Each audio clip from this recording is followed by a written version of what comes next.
Is your boy Sydney here, and I have AFI Kingdom here in the house. He's reached out to me on Instagram. Thank you for reaching out, brother. It's so good to have you here. I'm looking forward to this.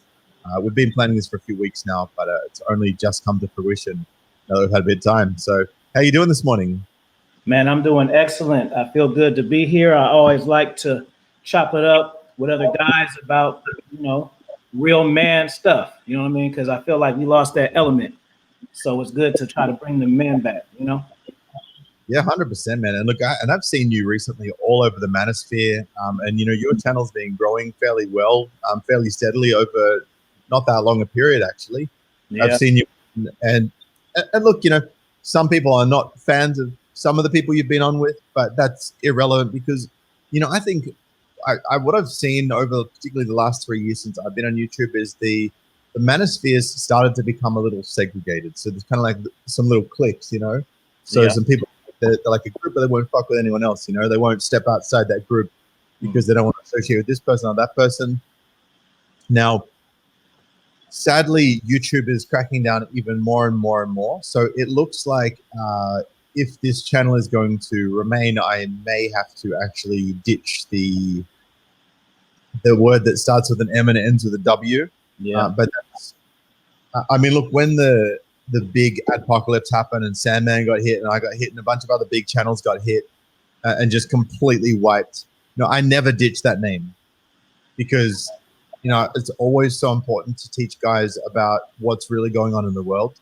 And I think we've sort of reached the point now where that name has hit critical mass and the mainstream media is really attacking it, which is kind of giving it a bit of a bad rap in everyday vernacular. And while I'm still going to be espousing that philosophy that you shouldn't legally cohabitate with anyone until the laws are changed, which I don't see happening anytime soon because things are just getting worse and worse at this point. So, going in a direction which you choose to go in as a man would be the best option for most people. And even if you decide that you want to have a relationship with a girl, man, we like the puñada. We like it. You know what I mean? Like, I see you talking a lot about game, and you've actually got a couple of books out called The Dominance Mindset of a King, Finesse Game Book, and Conversation with Mind Book. You've got a course, The Keys to Your Future Self, and you also do consulting and mentorship. So, man, tell me a little bit about what inspired you to start writing. Well, it's funny, brother. Like writing, being an author was always a goal of mine. It just so happened that I created a foundation and a fan base to produce it to. That's the reason why, like, I talk a lot of dating stuff, and I talk about everything, but guys like the dating stuff because they like women, which is fine. But I didn't come out with a dating book until my third book because I already had ideas of what I wanted to do. So I've always been a writer and I've always been a reader. I take pride in it. Like, I read a book a week.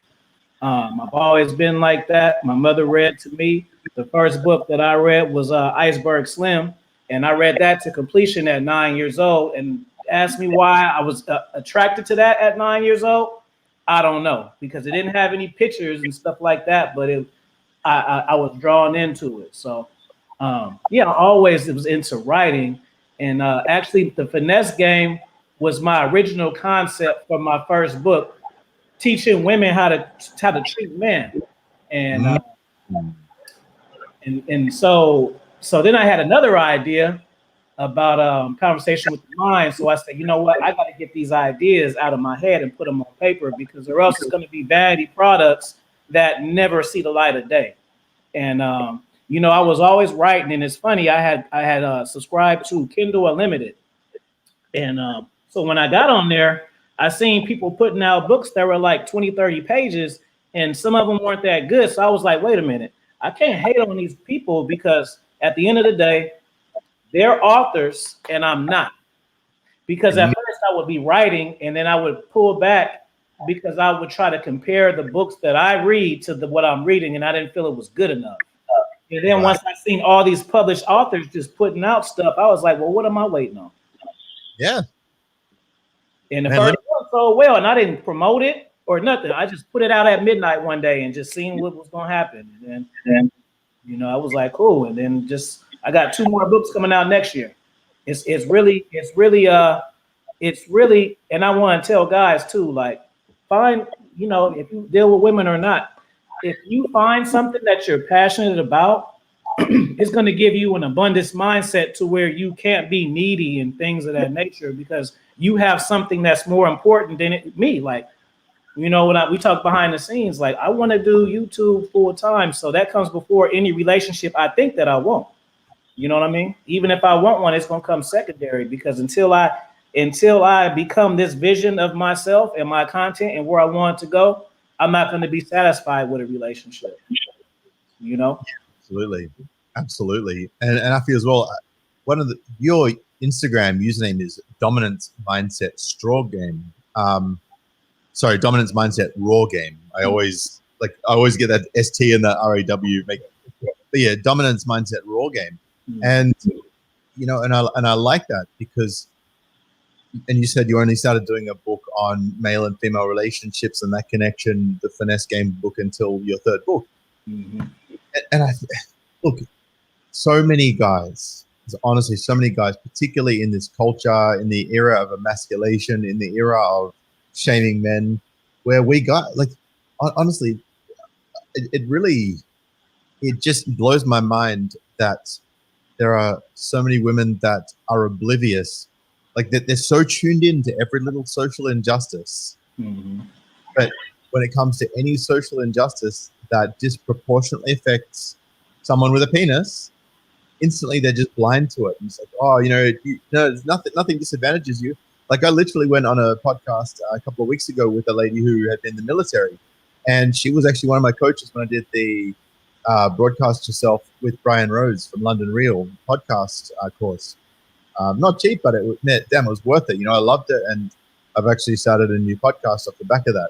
And they invited me on their channel, and I said to her, this whole male privilege thing is complete bullshit. I'm like, look, there's areas that women have got advantages, there's areas that men have got advantages. This isn't like a women disadvantage, men advantage thing. Like, stop playing it off against each other. Right. And she goes, oh, no, there's nothing in the US where men have got a disadvantage over women. I was like, oh, really? I'm like, you're a military vet, right? She's like, yep. I said, cool. Did you know that in the US, if you're aged between 18 to 25 and you're a citizen, or you're what was the word they used? Is it, a migrant? Like, if you're a non-citizen, but you're an immigrant. That's right. If you're an immigrant or a citizen and you're male and you're aged between 18 to 25, and you are able to go into the military and you don't have some sort of debilitating illness where you can't, you are required to register for the draft. Like, the draft hasn't been enacted for quite some time, but that could change at any time. Like, it really could, especially with the moves China's been making. Like, there's some serious things brewing in terms of world politics, and I wouldn't be surprised if we had a war in the next 5 to 10 years. And if that happens, there's going to be some people called up for the draft. And if they're called up for the draft, then it's only dudes in there, because the dudes are required to join, the women aren't. Right. So the dudes, if they don't join up and they meet this criteria, they're facing either 5 years in jail, up to $250,000 US fine, or both, or a combination. And on top of that, you cannot get a student loan, you cannot get government funded training, and you cannot get a government job. So basically, put your ass in the firing line of the next war that pops up, or we're gonna, you know what I mean? We're gonna ream you. We're gonna just get our fist and right up there. Right. So, this is complete BS. And of course, women have they've got all the rights to go into the military. They've got no obligation in any way, shape, or form at any point in their life, from birth till death. Plus, they get their student loans. Plus, they get their government-funded training. Plus, they get their government jobs. And they want to turn around and say, "Oh, we're held back." I'm sorry.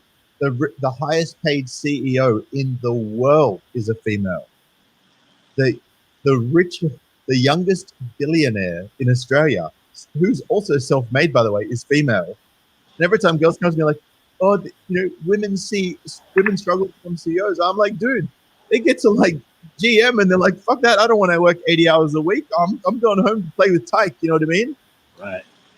I think I seen an article recently about Australia being really hard when it comes to dating. Is that true? Yeah, look, unfortunately, there's so many simps in Australia. It's like it's honestly become a real joke. Uh, I'm gonna still hit it up though. I'm gonna still hit it up. Man, you should. Like, honestly, as a brother, you'll do well in Australia. I'm just saying. Yeah, they keep telling me to go to Germany. Yeah, Germany. Man, I went to Germany with, if you ever saw him, Miggy 101. He obviously doesn't have a channel anymore because he got taken down because he was too big and reaching too many people. But I went to Germany with him actually last year, roughly the middle of the year. And I went to Germany and I went to Austria and I went to Switzerland. And we hired a BMW 3 Series diesel station wagon. It was like the base model that you could get, right? Because it's pretty much like the cheap, shitty car over in Germany is a BMW. So we hired this BMW, and I'm on that autobahn, and I'm sitting on like 130k an hour, just cruising, like just in the slow lane, you know. All of a sudden, this black edition $500,000 AMG GTS 50 goes past GT50 goes past me. Oh, just flies past me. The sound was unbelievable. I was like, fuck that. I looked across in the left lane. I had to think about that because I'm in Australia where we drive on the left hand side of the road because you guys are on the right and so is Germany. So I looked over into my left lane and no one there, and I pulled out, just chased the guy, set my cruise control to 190k an hour and just sit on his tail. So like, what's that? It's like 110 mile an hour roughly. You ever been to Rome? No, man, I haven't been to Rome. That is the place with the worst driving in traffic of all time, bro. They got like, I can't even explain it, bro. I remember it was the worst thing where and that was funny too. So my phone bad broke, and I was using that as the navigation, and so I'm like, dude, it's like they got traffic. It's like they got 4 lanes different ways, and then you just get off and too many turn. It's crazy, bro. And I was actually scared because it was a blessing from God, brother. I promise you, because I didn't pay for navigation in the car, and if you don't pay for it, they're not going to give it to you.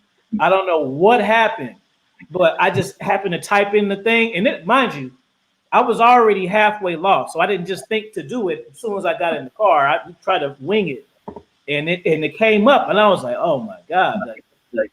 Because we were like 40 minutes out, but when you're lost, that can turn into, Oh yeah, it can turn into real long, especially if you're in traffic. Mm-hmm. And you might spend like 30 minutes just getting around a block just to get back to where you were. Right. Yeah. Right. By the way, for that. Shout out to Dynamite Rabbit, one of my longtime subs. He says, "Hey Sid, I moved on from the movement where men go in a certain direction, which is their own, after the catty civil war of 2018, 2019.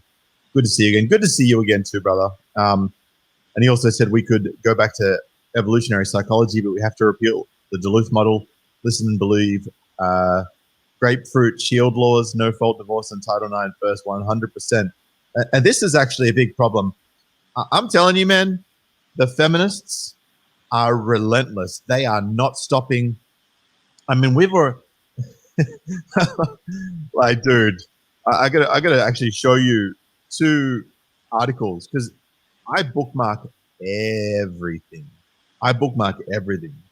So like I got all the receipts for what I claim about feminists, right?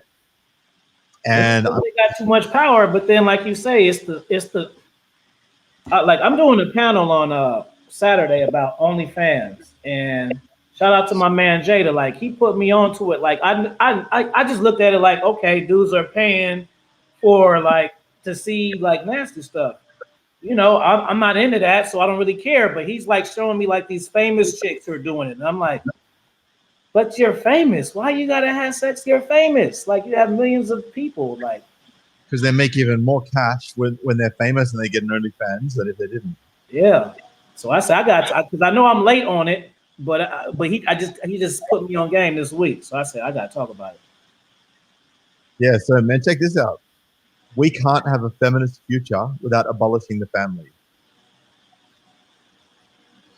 And then, and look, I don't need to tell you, brother. You know the stats on fatherlessness rates of young black men and young black girls in the States. And this is having a massive impact on their development and on what's happening. And, we can see that a lot of what's happening, especially to young black men in the US, could be prevented if they had a father in their lives. So I actually want to get your take on that, because look, man, I'm a black dude, right? Like I haven't grown up, like I grew up with my mom and my dad, I can't speak. I really don't know many people who grew up without a mom and a dad, because I was in a small country town and it was more family oriented. So I can't really speak on that. So I just want to get your take on what's going on in the US with all that at the moment. It's kind of jacked up, but I feel like men need to understand that we have more control than we think we do. Because I didn't grow up with a father, but I don't have a sad story to make you cry. Like my father, that is sad too, but he died of cancer when I was 3. So I took it upon myself to find male mentors. I didn't let them find me.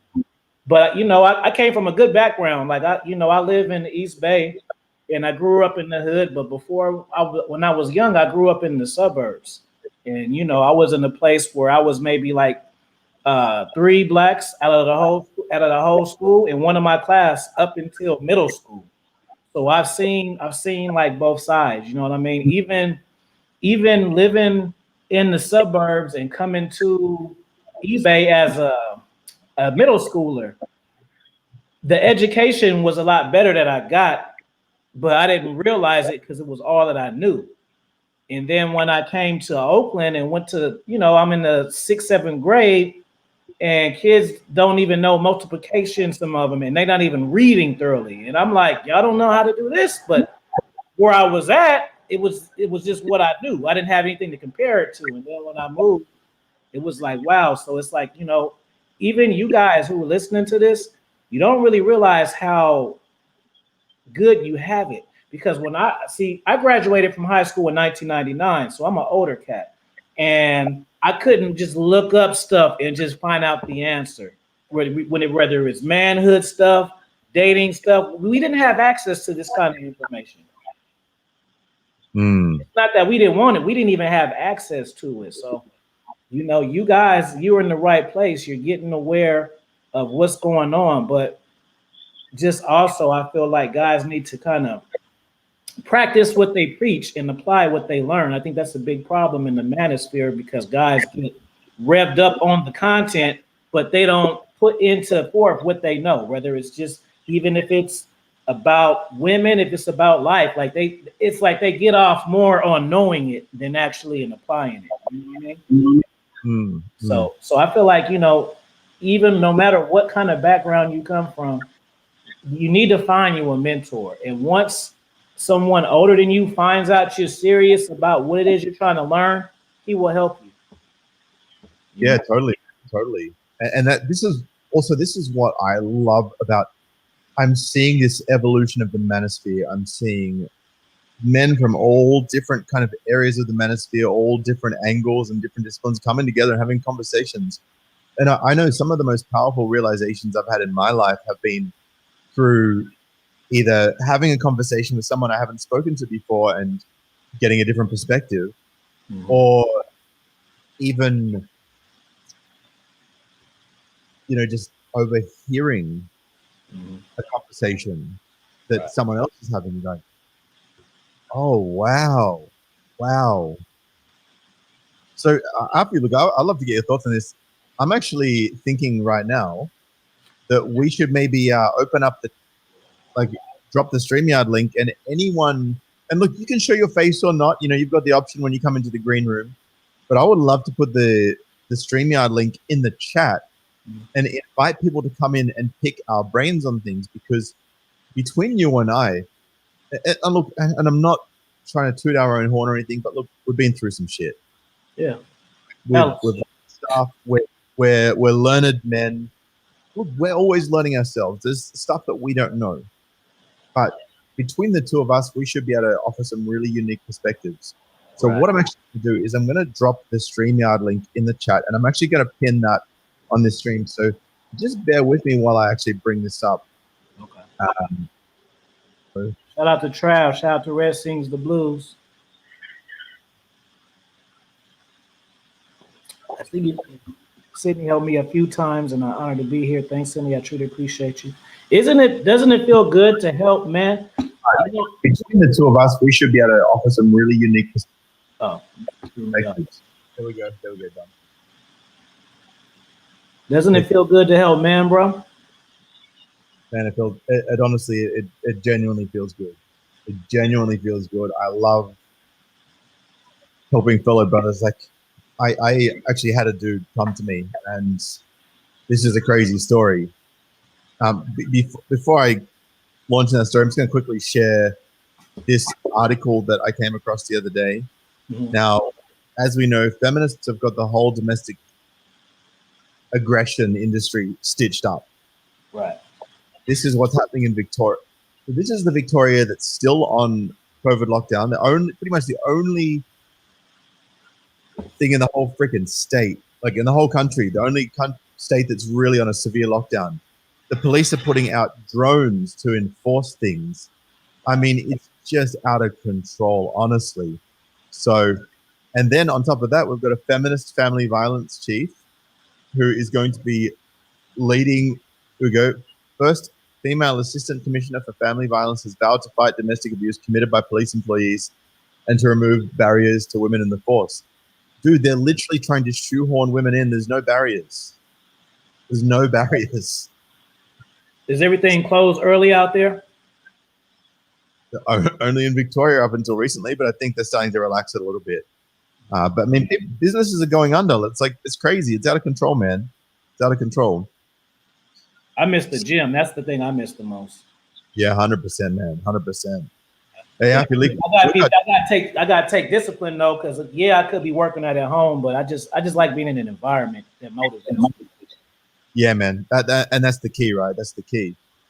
So, look, I've got Dynamite Rapid and Red Sings the Blues just in the green room here. So I'm going to bring Dynamite in and have a chat with him, and then I'm going to bring Red in for 510, and and anyone else that wants to jump in and have a chat, or if they want to share something, or they want to ask a question, pick our brain, whatever it is that you want to share or put out there, just check out the pinned comment in the chat, in the live chat to the StreamYard, and feel free to join in, and we'll bring you in one after the other. So, Dynamite Rabbit, how are you, brother? I'm doing fine, Sydney, up here in Grand Canyon country. How are you? Good. Every time I hear Grand Canyon, it reminds me of that movie Due Date. Yeah, or City Slickers, right? But yeah, I called in because number one, you dropped the link, and we've never actually spoken before, and I just wanted to say hi. Hey, man. and I also wanted to say as well, like, I just really, really appreciate your support over the years, and the generosity that you've shown, and always being engaged in the chat, and you've dropped super chats in the past, and quite a few of them over a period of time, and it's really been very helpful. It's helped me to get microphones and lighting and cameras and stream deck and broadcasters and screens and all. Because obviously I used to do everything in my car, right? So I wasn't able to share like articles or videos or anything. So, you're actually part of the reason why I've been able to up my game to this level with the donations and stuff. So shout out, man. I appreciate it. Hey, Sid, I wish I could support you to the same level that I used to bleed white on my ex-wife. But you don't have direct access to my bank account like she did. So, yeah, and I actually have some, if you consider them parts of the manosphere, I do have some enemies in the manosphere. I've pissed a few people off over the years, but, I used to be, a couple of years ago, I mean, I think I was subscribed to like 60 MGTOW channels. and Wow. I'm down to like 5 now. And a lot of it is because as you were suggesting, I don't know if you suggested it earlier, but maybe it was just in the chat.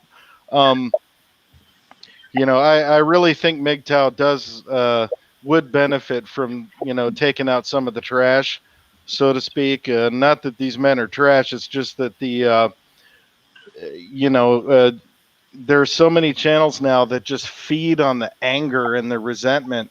And there's very few that actually envision a life beyond Mm, tradcon philosophy, you know. mm.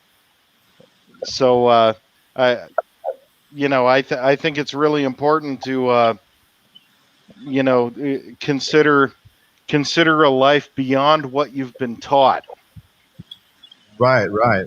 And it's like even our parents as well, they'll say to us, "Oh yeah, but look, it's not that bad." It's like, okay, I know that's your perception, but you didn't grow up with feminists trying to take over the whole entire family violence industry.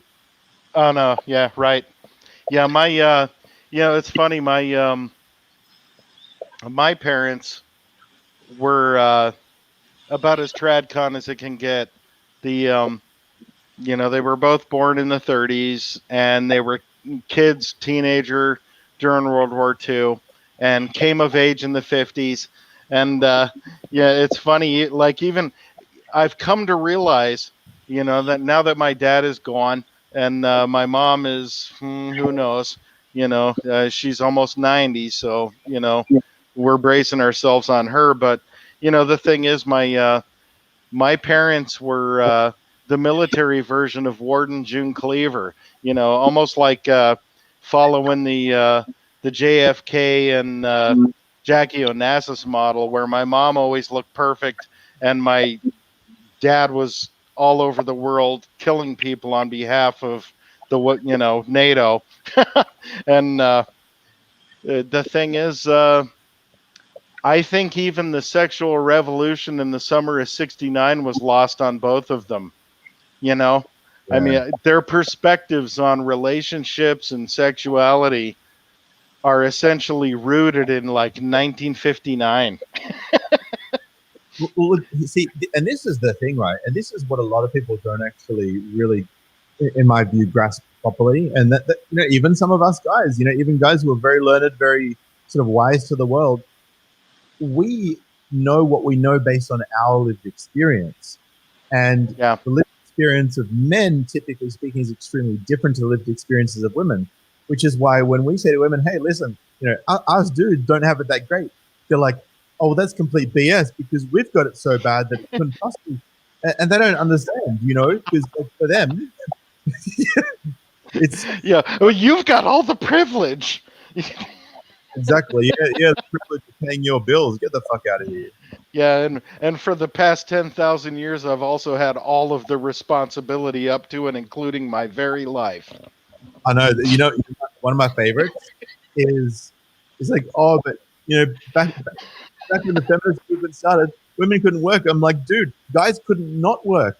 I'm like, us guys got shamed like crazy if we didn't work. We were called losers and deadbeats. Like we didn't even have kids that were not paying child support for, and we're being called deadbeats. Come on, man. Well, here's the other thing is, for me, having at least one deadbeat sibling who happens to have a vajayjay, you know, name, I could say I can't. name one guy who's been able to pop out a kid and bring in, $2,500 to $3,000 a month just for signing up for it. I mean, Just that's byproduct of a biological process. yeah, it's so ridiculous. I'm like, well, I have a cat, and although I'm military retired and my budget is good and solid, I still think I should get something extra from the serious wage earners in this country based on the fact that I have to feed this cat. I know, right? Chicks are like, oh, it's so hard for us to, make it in the world. I'm like, dude, Bella Thorne made $2 million in a week for lying about posting up her snacks on OnlyFans.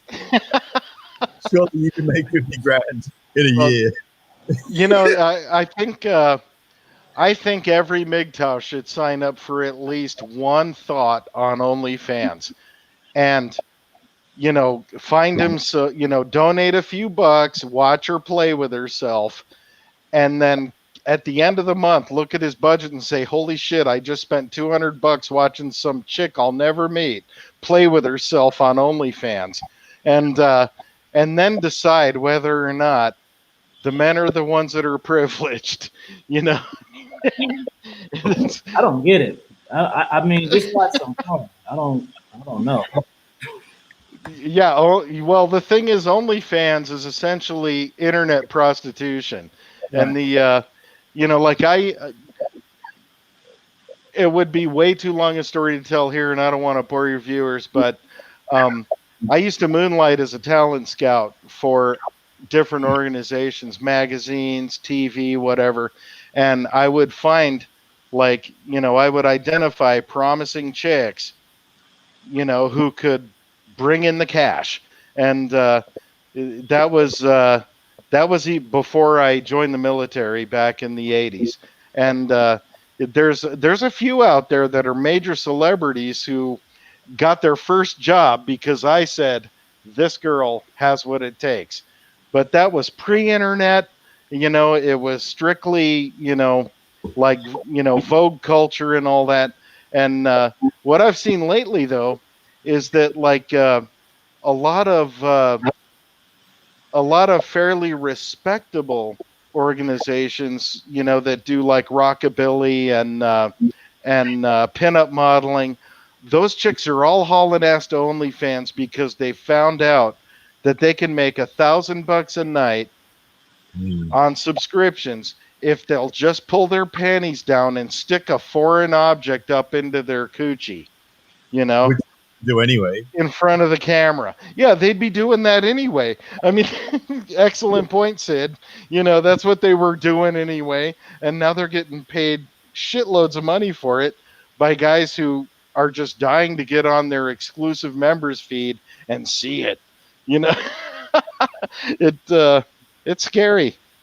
And look, I think this is the thing, right? Like, as neurological anchors are such a powerful thing, and with our neurology, right, we create associations with things. Have you ever heard of Pavlov's dog? When you hear the bell ringing, Right? You start drooling. Yeah. Yeah, I trained my cat with a bell that I bought when I was in Austria. So I jingle the bell, and he just no matter there was one day where I let him out the back, and he went into the neighbor's yard, and I couldn't find him, and I didn't know where he was or how to get to him, and I was a cucumber because I've been training him with the bell for a year now.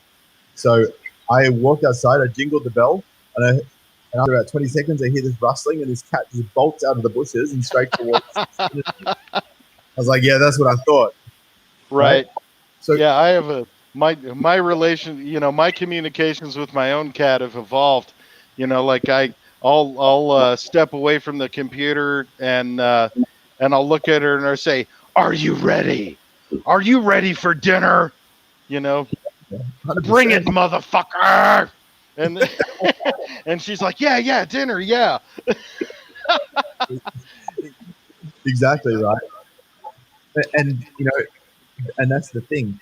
And I think that what a lot of people lose out on and miss out on with respect to relationships is that understanding that you have to actually really connect with your partner. Like if you're going to be in a relationship, you have to provide incentives. Okay, so we're not talking about cats anymore. Look, this goes with cats, with dogs, with food. I mean, is another word for cats? Yeah, the P word. Don't say it, man. You'll get demonetized. Yeah, the puñada. Yeah, people will think you're grabbing them by it. You're doing a great job. Don't grab them by that. You'll get slaughtered in the media. Oh, man. Tell me about it. But yeah, look, this is the thing, right? Yeah. In any two-way dynamic, there has to be a mutual incentive. And once there's no mutual incentive, then one side of that engagement or that entanglement, in whatever context it is going to pull away from that entanglement, whether it's the guy or whether it's the girl, right? So, like, for example, what's happening with the manosphere, a lot of guys are actually saying there's no mutual benefit to me to be in this, I'm going to call it entanglement. So I'm going to walk away from this, and we have going our own way, right? Right. So, Well, that's just because the chicks would say that it's because their guys watched way too much Sidney MGTOW, Coltrane, and Human. You know, what do you mean? You're not getting anything out of this relationship? I spread my legs at least once a month. yeah, I know, right? Entitlement. I actually personally know one person, and they're fairly close to me. And I was at a get together, and she was there with her fiance. And I wanted to tell her fiance to run a mile because she was saying to her fiance, you should be more like this guy. And the guy that she was talking about was sitting right in front of him. And he's like, hey, listen, trust me, you would not have wanted to know me when I was his age because I wasn't the type of guy that you think I am, right? Like, I might be that guy now, but back then, before you were even born, you want to know the person that I was at that point in time in my life. And Well, it's kind of two sides to the story, right? I'd be amazed if he was even the kind of guy she thinks he is now, because historically women are a extremely poor judge of character. Yeah, that's actually quite extraordinary. And with respect to that, as you're saying, she even said to me, and this guy was like gluten and deli and lactose intolerant. So he instead of almond or cashew milk, guess what milk he was drinking? No idea. The devil's milk, soy milk. Right. And this girl actually complained to me.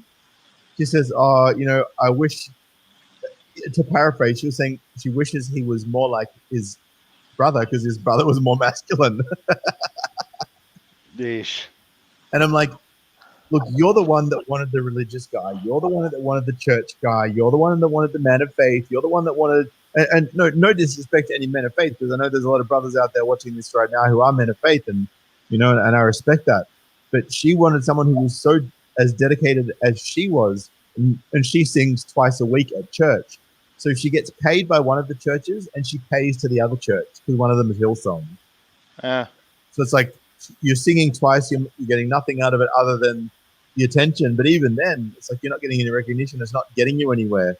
And it's like you could be making better use of your time. And this person is just fumbling through life and criticizing me about what I'm doing, about the way that I operate, and about what I do, and how I make money. And like I said to them, like, next year I'm going to do a cybersecurity certification for 6 months and become an ethical hacker. She's like, oh, you're not going to hack in my computer, are you? I'm like, straight out, there's nothing on your computer that I have even the slightest piece of interest in. Like, I don't know what is in your mind. You think that I want to get a job just to hack into your lame ass computer?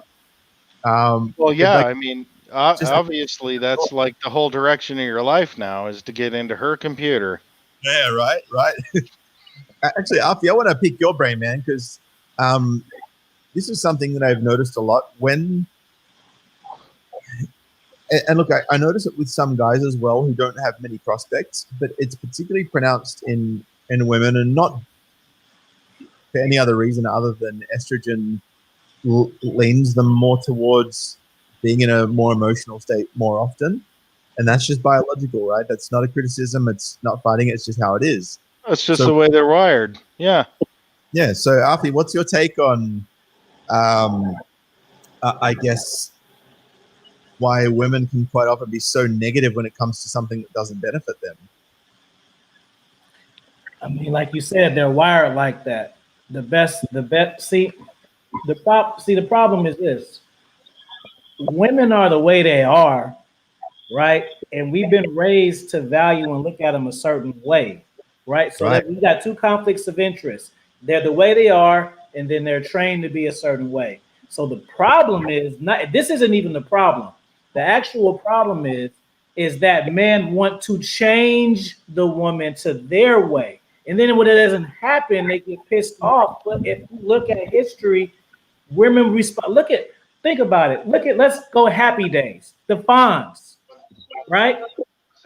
He didn't care about women, they cared about him.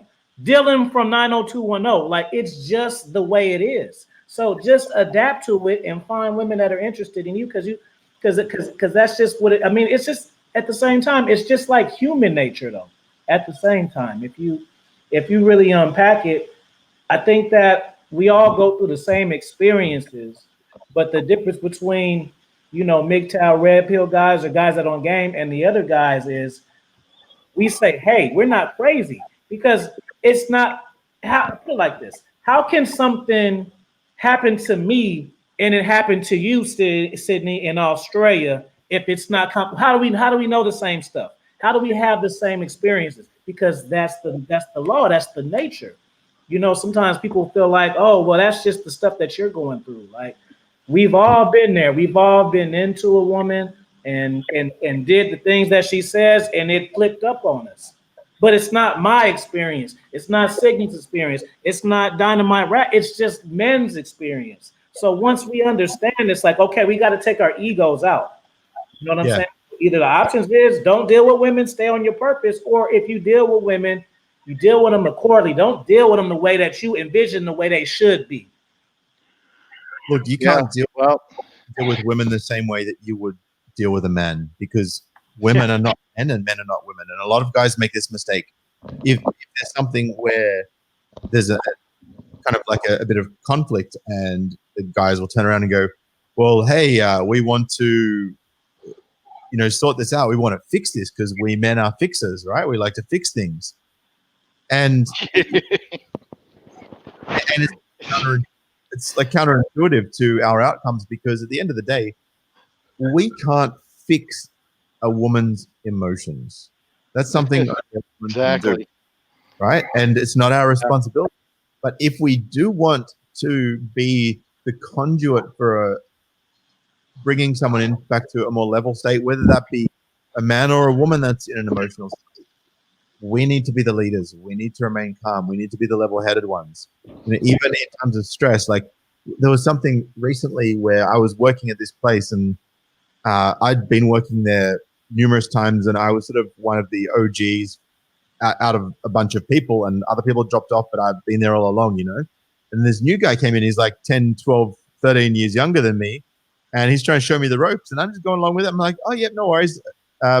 He was saying, oh, got to be careful with this guy. He's just, you don't want to get in trouble with him. I got in trouble last night, so just be careful. And in my head, I'm like, I know this guy. I know how he goes. I know exactly how to work my way around him. And I was like, oh yeah, I've known him for a while, so I understand exactly what you're saying, and thank you for the feedback. I appreciate it. And he went back to the control room after this conversation, and spoke to the guy who was at the head of operations. And he goes, oh, how long has that other guy been there for? And he goes, oh, why? He's like, oh, because I gave him some tips and I showed him the ropes.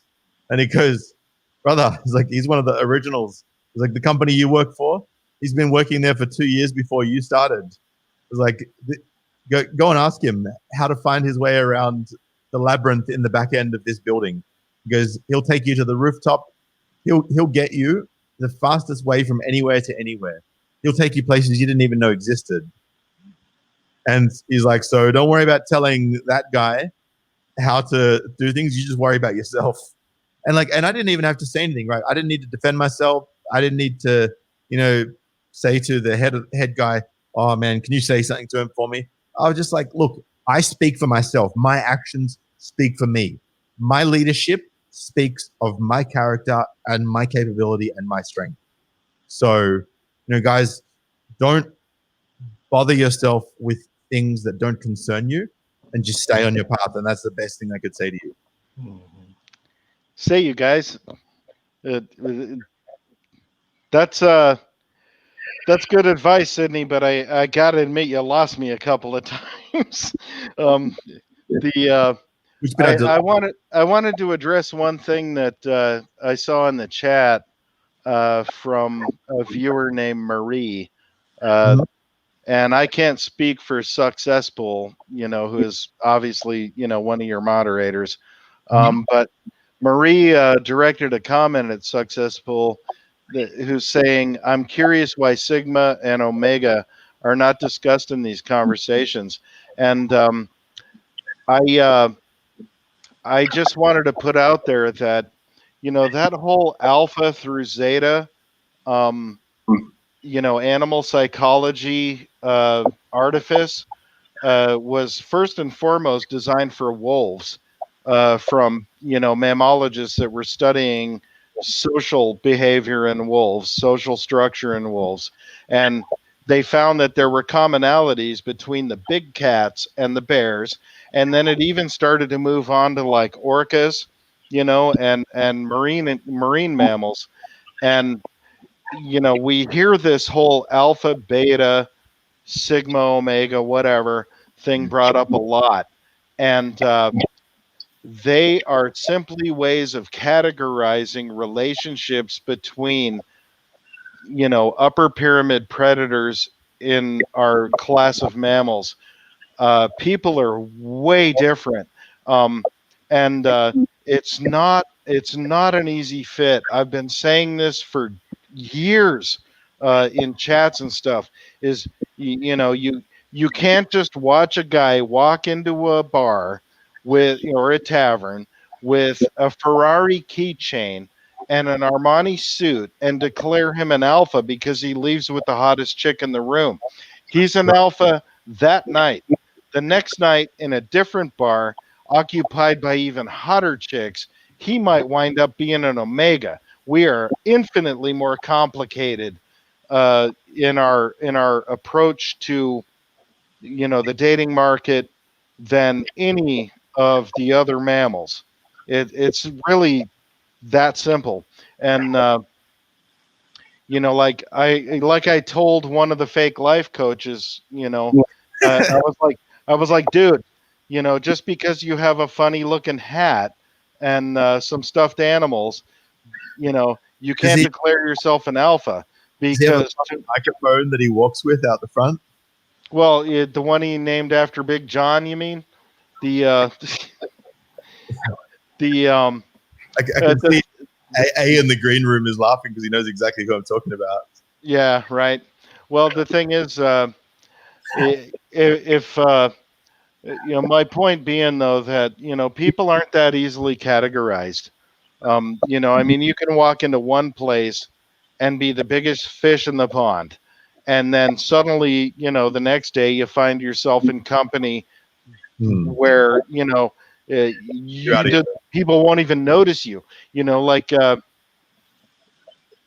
mean, I've lived in a lot of places around the world, and there were some places where everybody turned their head when I walked in. There were other places where like, wow, look at that schmuck. It's all relative, to your social status, your apparent income, and how you carry yourself. And that's why I never look at somebody and say, oh wow, that guy's an alpha. Because I know he can be toppled tomorrow. Kind of like me walking into a beachside bar where all these dudes are like ripped with their shirts off and muscles rippling, and I'm just kicking back in like a daggy shirt and some cheap shorts and shoes. Uh, Yeah. and then we compare that to when I walked into a locals karaoke bar when I was on the island of Boracay in the Philippines, and Yeah. it was as like their eyes were iron filings, and I was a ferrite magnet. Everything just followed me, like wherever Yeah. I was. I would just like so it's crazy, right? Like at the end of the day, I think I could fairly well summarize this, and please correct me if I'm wrong. And I will need to move on and soon Dynamite Rabbit to the next people because we've got about three Oh, people. absolutely. Yeah. Kick me off of here. I've talked enough. But I think I could summarize this by saying, in every social setting, whether it be in a private setting or a public setting, there is a dominant hierarchy, and that's not a good or a bad thing. It's just the way it is. And The the things you important Yeah, the important thing for your own self-esteem and your own composure is situational awareness. It's like if I walk into some little country bar somewhere, and I know for a fact that I wage earn more than anybody else in there. I have the hottest car in the parking lot, and I'm tipping the biggest. I know I'm the big fish in that bar. If I dash out to Hollywood and go to some restaurant that's hot and trending on Santa Monica Boulevard, and I see people in there, fucking movie stars and shit, I know I'm scum of the earth in that bar. Yeah, 100%. It's just the way it is. Well, look, I'm gonna finish up if that's cool, man. I'm gonna bring absolutely. But look, DR, thanks for the support all over the years. Thank you for coming on. I really appreciate you. It's good to chat to you for the first time, and this won't be the last time. I'm going to start doing this kind of format more often, where I actually have the StreamYard link up and people can join in and we can have a chat. Hey, man. Yeah, thank you, Sydney, and AFI Kingdom. My advice would be catch me earlier when I'm not drunk. Sounds good, man. Sounds good. Right. All right, brother. I'll talk to you later. No worries.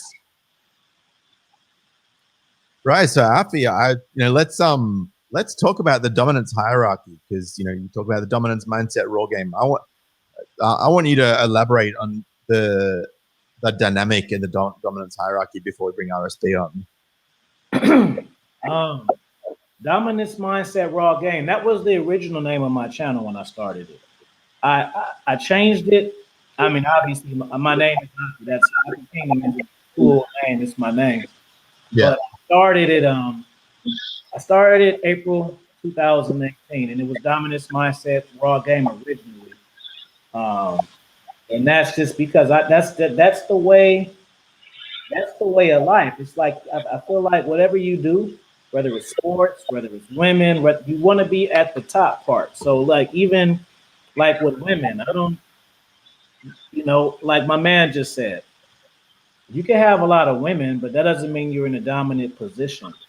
You can have 5 chicks that you're dealing with, but you're dealing with it the way they want you to deal with it. So yeah, you got 5 chicks, you're taking pictures, you're looking cool, but you buying her a purse, lunch with her 3 times a week.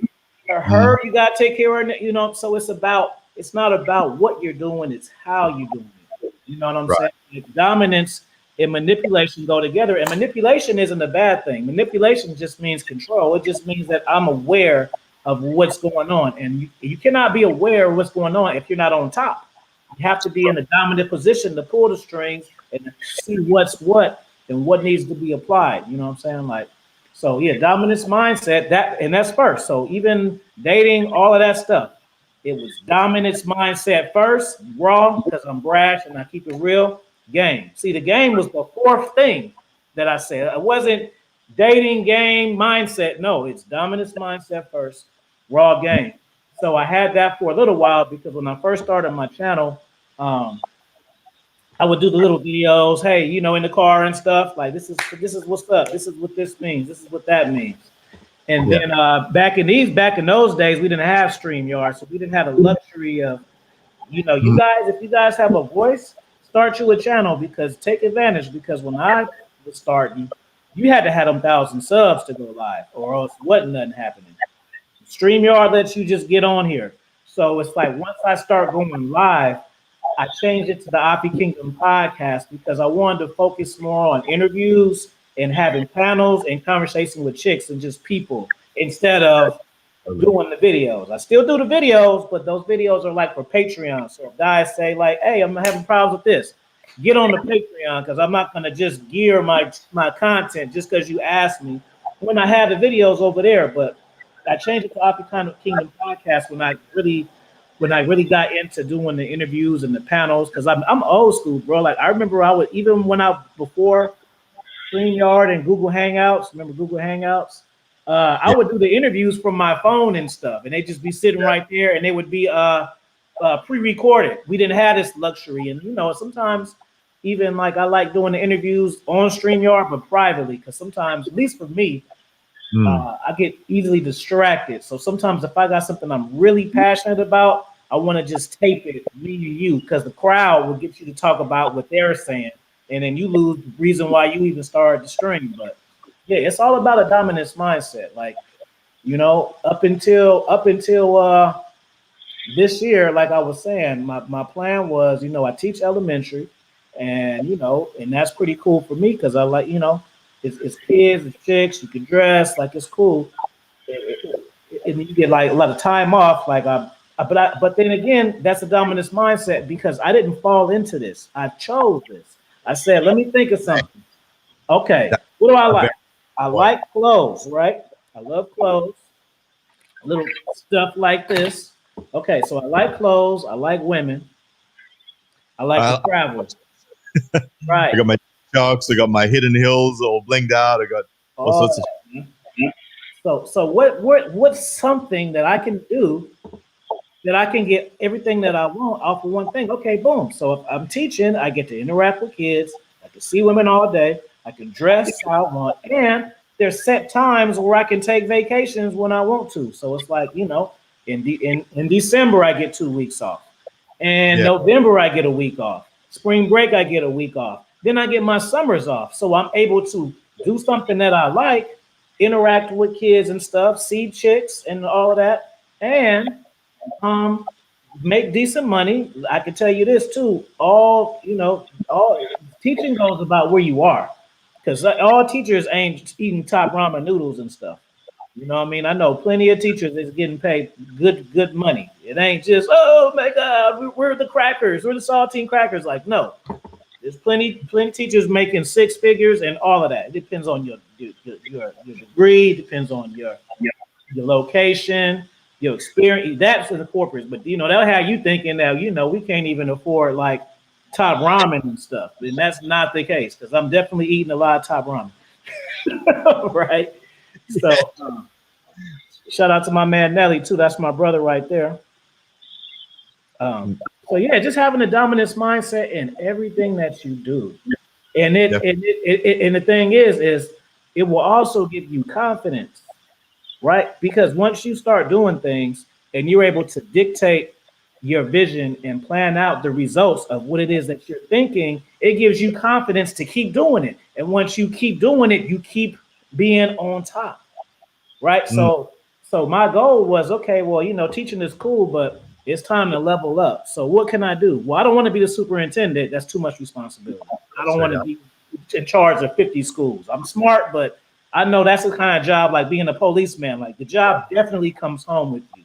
So I said, okay, boom. Like I'm gonna be a principal just so I can just make my decent money and basically be the boss of teachers with my experience and just basically show them. And then the quarantine hit and it just swerved that all together.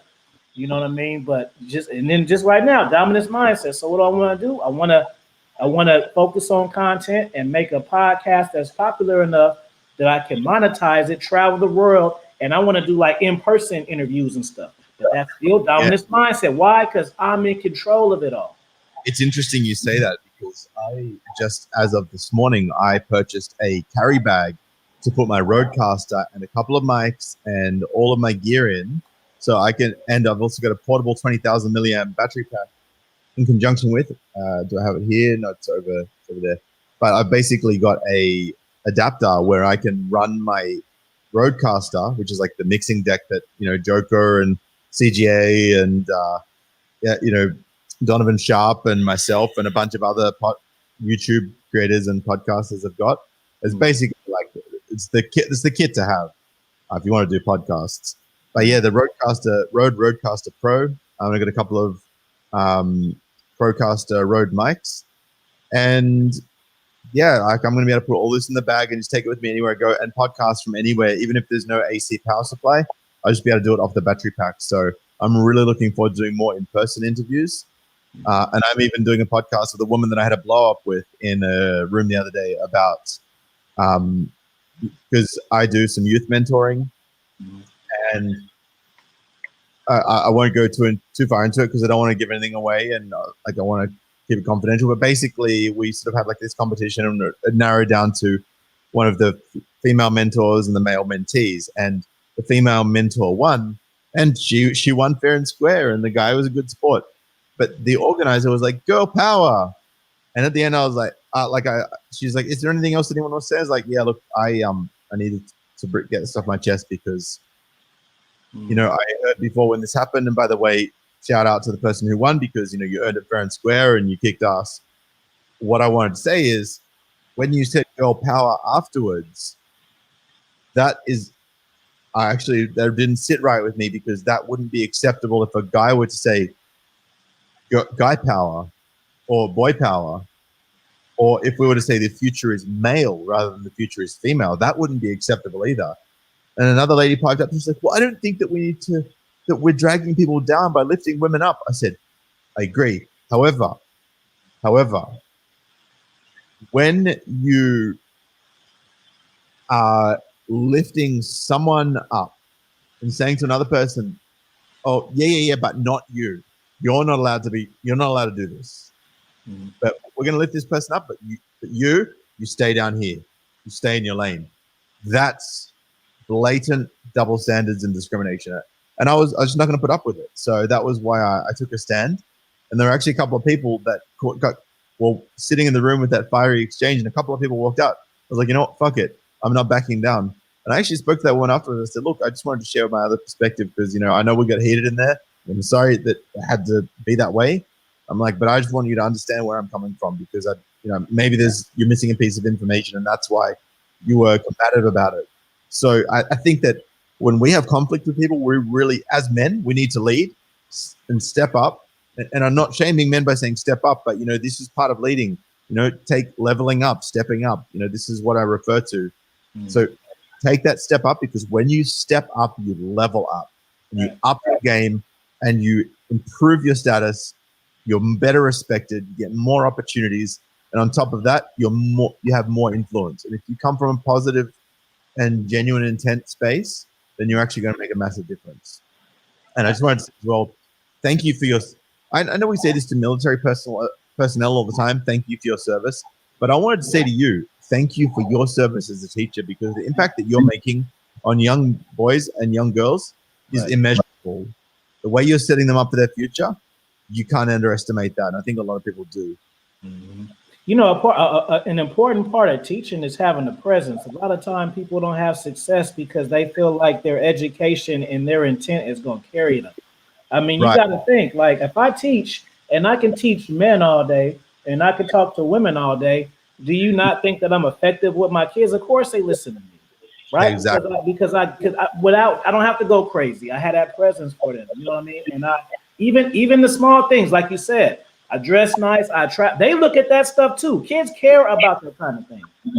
So so even before I implement my program, they're already looking up to me. Yep, they're following. So I can be highly effective.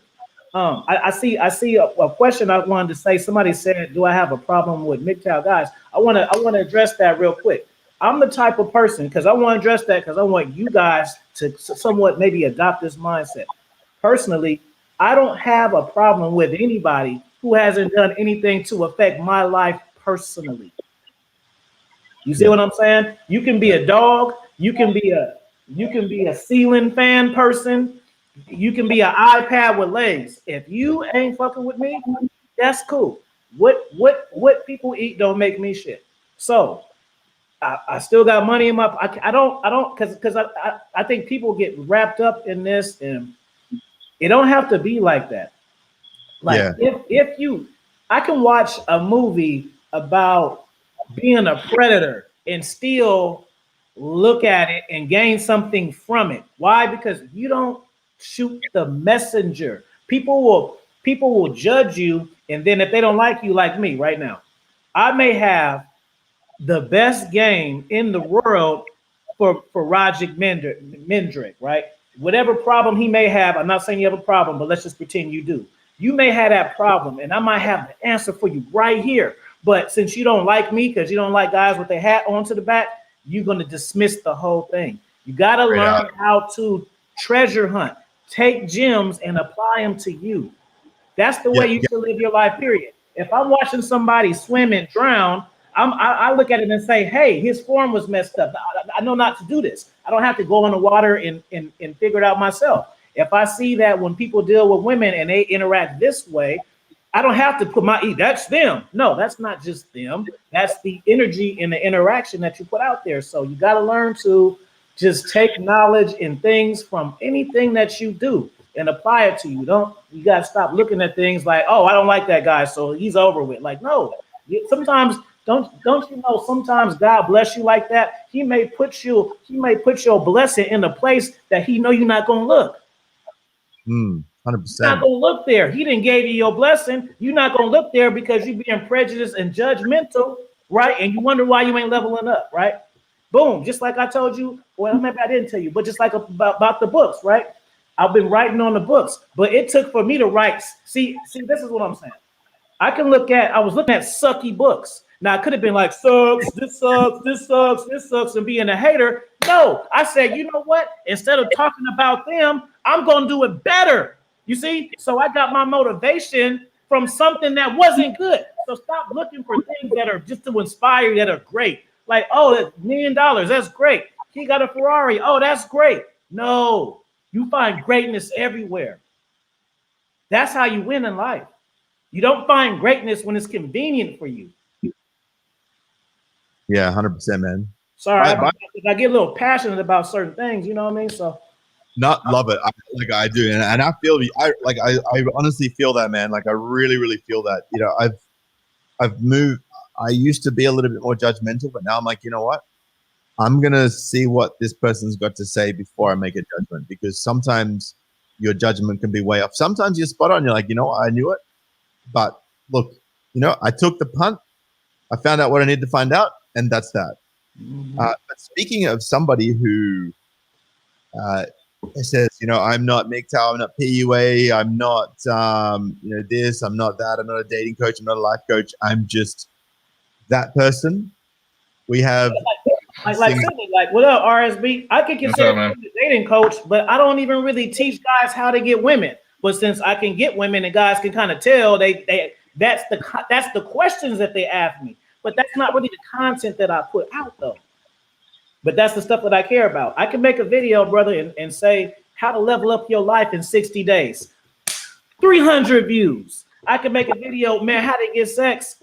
5,000 views. So it's like you guys are in charge of the content. That's what you don't know. You can't complain about content. We're going to make content that you're going to draw you in. And we know by being content creators that views, watch time, what you guys are liking. I do little community tabs, right? And I'd be like, you know, RBC, like, what's up? Y'all want some life game or some dating game this week? And they try to lie to me to make me feel good. Oh, it's the purpose, man. Give us that life game. Give us that fire life game, fee. Yeah. But when I do it, then they get sat on. Mm-hmm. They do not be right. But then they'll tell me like, oh, no, man. Because it's like, even then, they try to match my energy by the things that I say. You don't have to agree with what I say to be my friend. You know what I'm saying? You don't. If I say I don't want a girlfriend and I don't want no wife and I don't have any kids, you don't have to be the same as me for us to be kicking it. Me and RSB, we talk. We ain't nothing alike, but we can still have a conversation like men, and we frequently have. Right? I don't have dreads. We got totally different styles, totally different mindsets, but that's the homie. So that actually, just for my man Sub. Any sub, I appreciate that. Make sure you hit the notification bell, or else the sub don't count. Though you gotta hit that bell.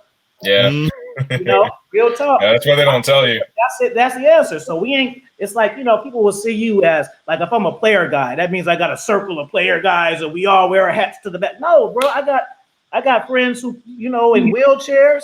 Like, but a part of it's my upbringing too. You know what I mean? Like I told you, I grew up in the suburbs. I had a mother who was really like to help people. And I seen her helping people, and I like the way it made her feel. And I said, I want to feel like that. So let me find some ways to where I'm a giving person.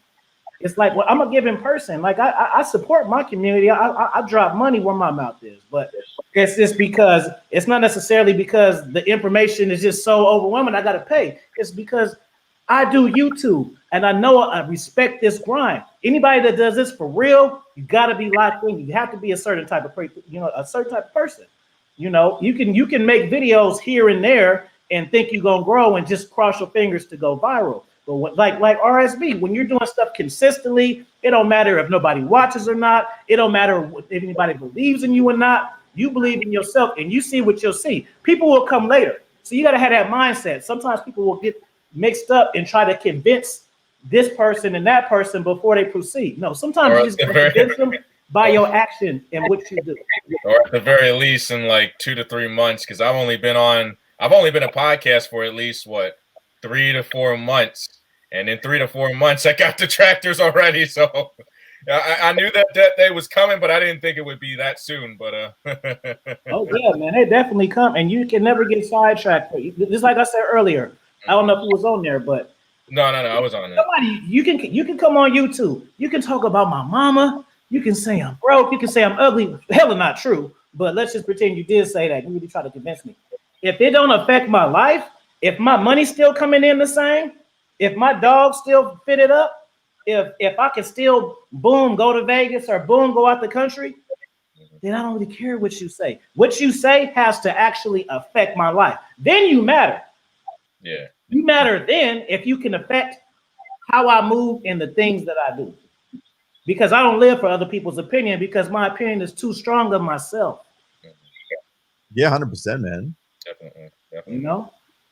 Okay, man. I just wanted to say as well, you know, look, this is kind of like it seems like a total side note, but it will lead back in. And this is just something that was just on my head, and I wanted to talk about it before I forgot.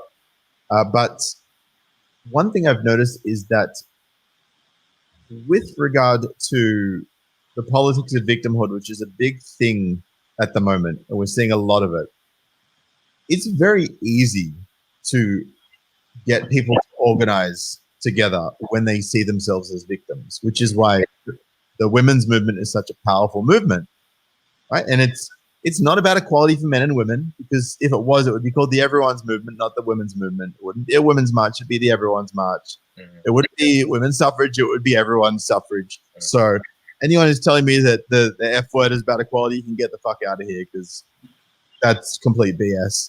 But one of the communities that I see have been affected the most by feminism and the most by the destruction of the family, as I mentioned before, Afi, it's the Black community in the US, right? And I don't want to make this a race thing, right? But like, it's just an observation that I know. I've seen the stats. It is what it is. What I am so happy about, genuinely, is seeing so many brothers coming up. Like I'm talking like Donovan Sharp, Coach Greg Adams, Red Things of Blue, AFI Kingdom. You know, we've got Derek Jackson, AMS. You know, we've got O'Shea. Prince. That's why I started the channel, watching AMS, bro. Yeah, man. Exactly. We've got Cario. We've got big bro. Yeah, Solo TV 84, my man. You know what I mean? King Richard, like everyone, like all of these brothers coming out of the woodwork, Kevin Samuels, everything. And I love seeing so many brothers coming out and creating content, because you know what? Like I'm probably not going to resonate the same way with a young Black man as, you know, as one of you guys are with a young Black man. That's just the reality of the situation, because, you know, I've got a different lived experience in many ways to what some of these kids who are looking for answers are after. So it makes me really happy to see this. I actually have a lot of hope and faith that the single motherhood rate in the Black community is going to reverse over time as more and more young men become leaders and grow into men. This is just something that I feel, and I'm so grateful.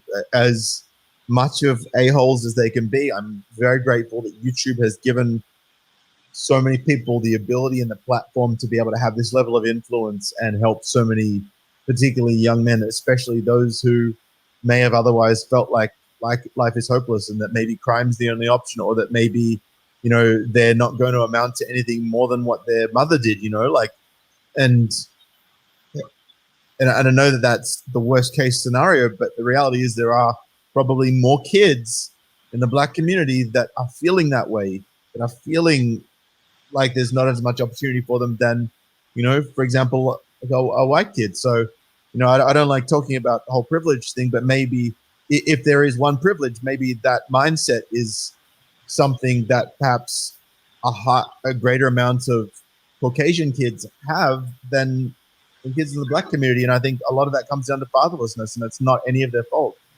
You know, I would love to get the take from both of you on that, because, you know, you're probably better qualified to speak on it than I am, and you've probably got a very unique perspective that I don't have. Yeah, I just say something quick because we kind of touched on that. I think we might have been off camera, but it's the real deal. Like, I can't get pissed off. It's reality. You know what I'm saying? Like, even where I work, it's the actual city that I'm in. It's not mostly African American. It's a Spanish place where it's, you know what I'm saying. So it's mostly that. The black is not the minority there. But what I was gonna say is just, it's true. Like, when I was young and my father passed away from cancer when I was 3. So from 3 to middle school, I was in the burbs, man, and I got a better education, and I was not around my people. Now, I was young. I didn't think, hey, why is it better? Because it's like I said, it's what I knew. I wasn't able to really make the contrast until later on when I made the shift and compare it. It is what it is, man. I mean, you know, and even like with the single mothers, like, it's crazy because the reason why in the African American community, I feel like it's accepted because it's passed down through generation to generation, and they don't. And the women, see. I'm gonna tell y'all women something, because you pride yourself on being single moms. If you're a single mom, that's fine. But what I'm telling you, ladies, is you can't raise a child better than having a strong man in the household. I don't care how good you think you can do it. Even me, I know what I miss by not having a father in the house. There is no, because you cannot, especially have a son, you cannot teach your son how to be a man because you don't know what it feels like to be a man, because you're Right. not. I don't care if you feel him inside of you. You don't go where he throws to. You don't know how he thinks. So it's never going to change. So women who raise their kids by themselves, that's not the problem. It's the problem that they don't think it's a problem. I got my own stuff. I can do it on my own. Yeah, but then guess what? You teach your kid that. So now your kid has that mindset too. So when your kid gets grown up to date and she get pregnant, she gonna be like, I'm gonna be just like my mama. You know what I'm saying? Instead of saying, I'm about to change this wheel. You feel me? If it's a young guy, he's gonna look at things differently. He's not gonna look at. He's gonna go, well, you know, if she leaves, it's just how it is. You know, let's go pay child support. Mm-hmm. Yeah, so it's not looked down upon. It's too common. And also because he loves his mum so much, he's gonna go, my mama struggled, you know, my mama struggled and she like was so hurt because my daddy ain't shit because, you know, he didn't pay child support and he didn't do this. You don't know if that's a lie or not.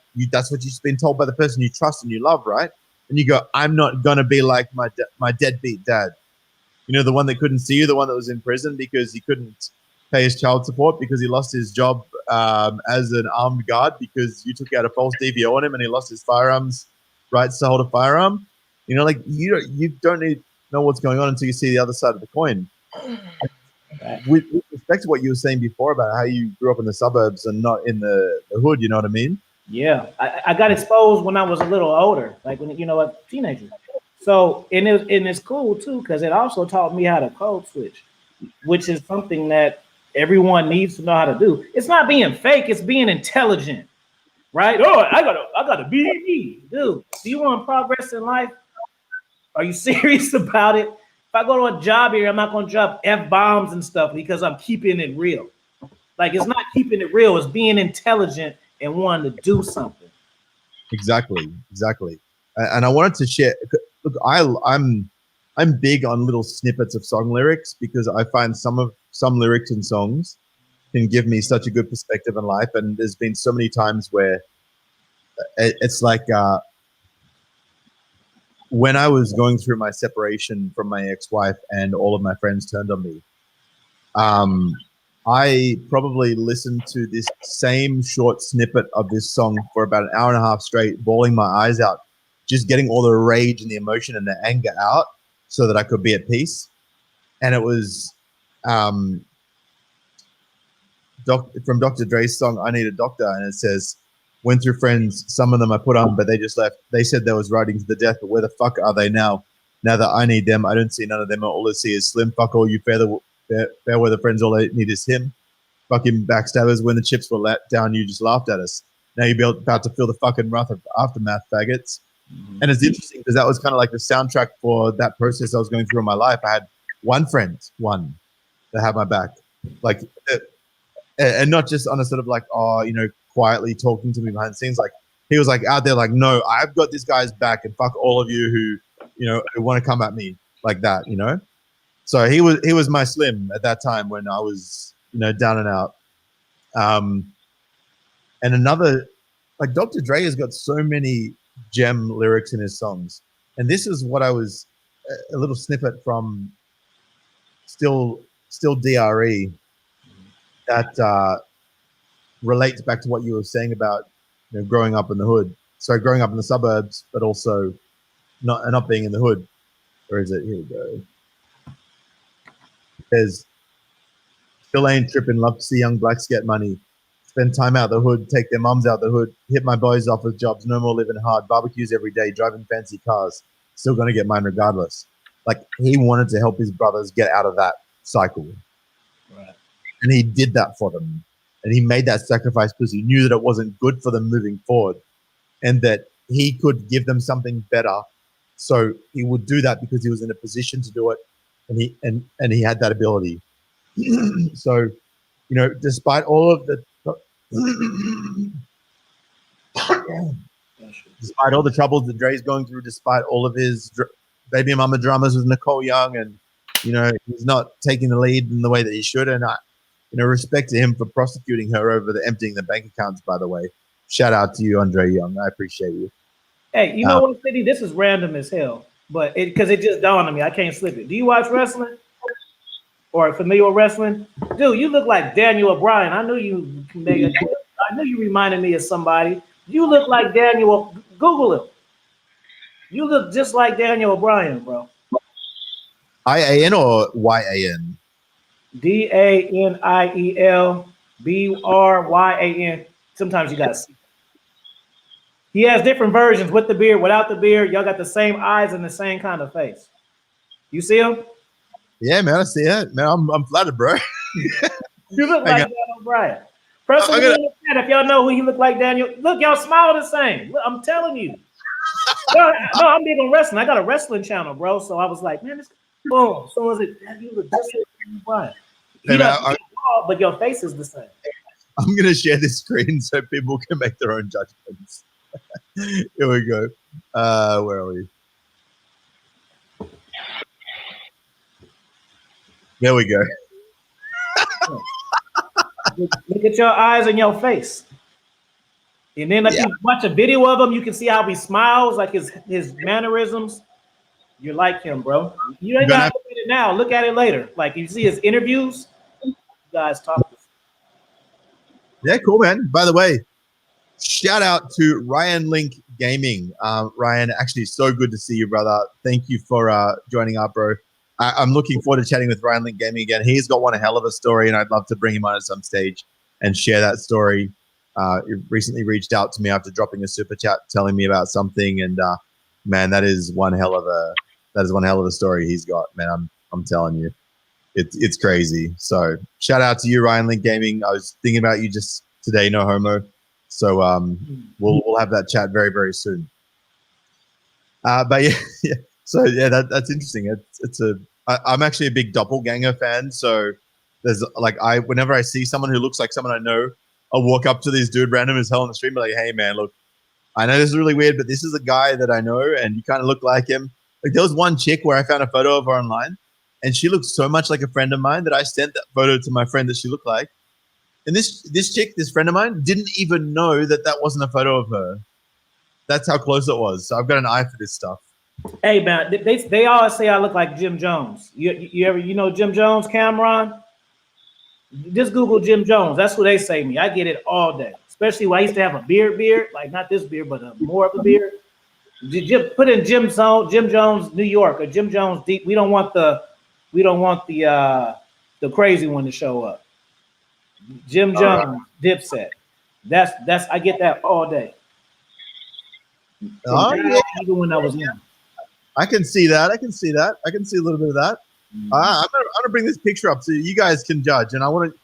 So, guys, I want you to put a 1 in the chat if you think Afi looks like Jim Jones, and a 2 if you think he looks nothing like him. Let's do this.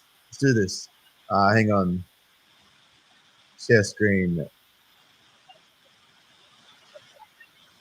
Yeah.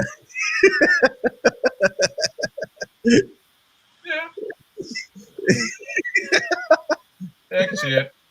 Yeah, I can see it. I can see it. I can see 100%. But it be in the mannerisms though too. Like you, Daniel Bryan, you get it, but you gotta see him on a video. Like him, I didn't really get it until he came out with a reality show, and he do a lot of this just like I do, and that sealed it. The pictures don't seal it. The way he talked, that's what sealed it. Just like you, Daniel Bryan. Like you look like him, but if you hear him talk and see how he is, then you'll be like, okay, I know what he means. 100%. And you know, it's funny. I just got we've got an individual in the chat who seems to think that just because you opt out of relationships and marriage, that you're gay. Nah, man, you ain't gay. You are smart. You got to learn how to play the game. If you can't learn how to play the game, you're gonna find yourself in a whole world of hurt, man. Whole world of hurt. Guys roast me about not having kids and not wanting to be married. But you know what's the funny thing that's hilarious? They can't show me their lifestyle that I want. It's like you're not even happy, bro. How you trying to sell me on a lifestyle that you're not even happy, but I'm happy? Don't make sense, right? Like I'm happy being by myself, doing whatever I want, but you got a wife and you can't do whatever you want, and you got less money than me, but you're trying to sell that to me to convert me. Like, no, bro, like I'm good. You know? But they'll try to sell you on it. Man, you tripping. You don't want this? You don't want this. You're not even like happy showing me how cool it is. Yeah, 100%. Hey, by the way, it's cool. We got a message here saying, hey, first time in a live chat here. I'm 17 years going my own way and 10 years monk at the moment. Man, respect to you, Greg. Look, honestly, that does take discipline to go monk. That's not for me. And like I hear a lot that, oh, you know, you're just scared of women. It's like, nah, man, I'm too young. I think you gotta kind of have a little fun before you go too extreme. You like make it to the clubs first. Don't throw it away yet. Chill, have a little fun, a little bit. Have a club for 6 months, then go monk. Because I've been monk. I went monk mode for like 4 months, but I'm 39 years old, so I live life too. Yeah. Live your life for some first. Stay focused, but don't swear. Have you some fun a little bit, bro. Exactly. That's a stream. Man, I'm telling you, right? Like, I have gotten more attention from hotter chicks than ever before after I stopped chasing and started working on myself. You can pick and choose at this point. So I'm super picky. Like, I work as a security guard. I have girls hitting me up all the time. Can I get your number? This and that. You know, oh, you're really cute. I love you. And I'm like, yeah, no worries. Have a good night. See you later. Like, I'm just like, yeah, go. Bye. So if any girl like comes into my radar and I allow them into my space, like that tells them that they are a quality woman, because they see me rejecting other girls. Right. And you know, and look, they know. Look, they're not stupid, man. Like look, estrogen gives you a level of emotional awareness when you're not in a highly emotional state that is quite extraordinary, I would say. So, yeah. But yeah, so Red, what's your take, man? What's my take, man? So I mean, honestly, I'm 25 years old, man. When it comes to MGTOW, I would say for a young man to really, because I'm about applying the knowledge and doing it. That's why I'm not saying I'm an expert. I'm still a student at it, but every time I go outside, I learn something new. So you gotta at least learn what people are talking about before you can even make an assumption. Just because you had one bad thing with a woman doesn't mean you're going to have, like another one. All right. You just can't take one and say, I know female nature. I've been dealing with women since I was since I learned that I liked them. So basically, I didn't take but I didn't take my frustrations out. I said, you know what, I'm not doing the whole, go to these dates and shit, oh, be nice to them, be friends with them. Nah, man. Because here's what I learned in my last relationship that lasted 3 years, and I was in it since I was 19 years old.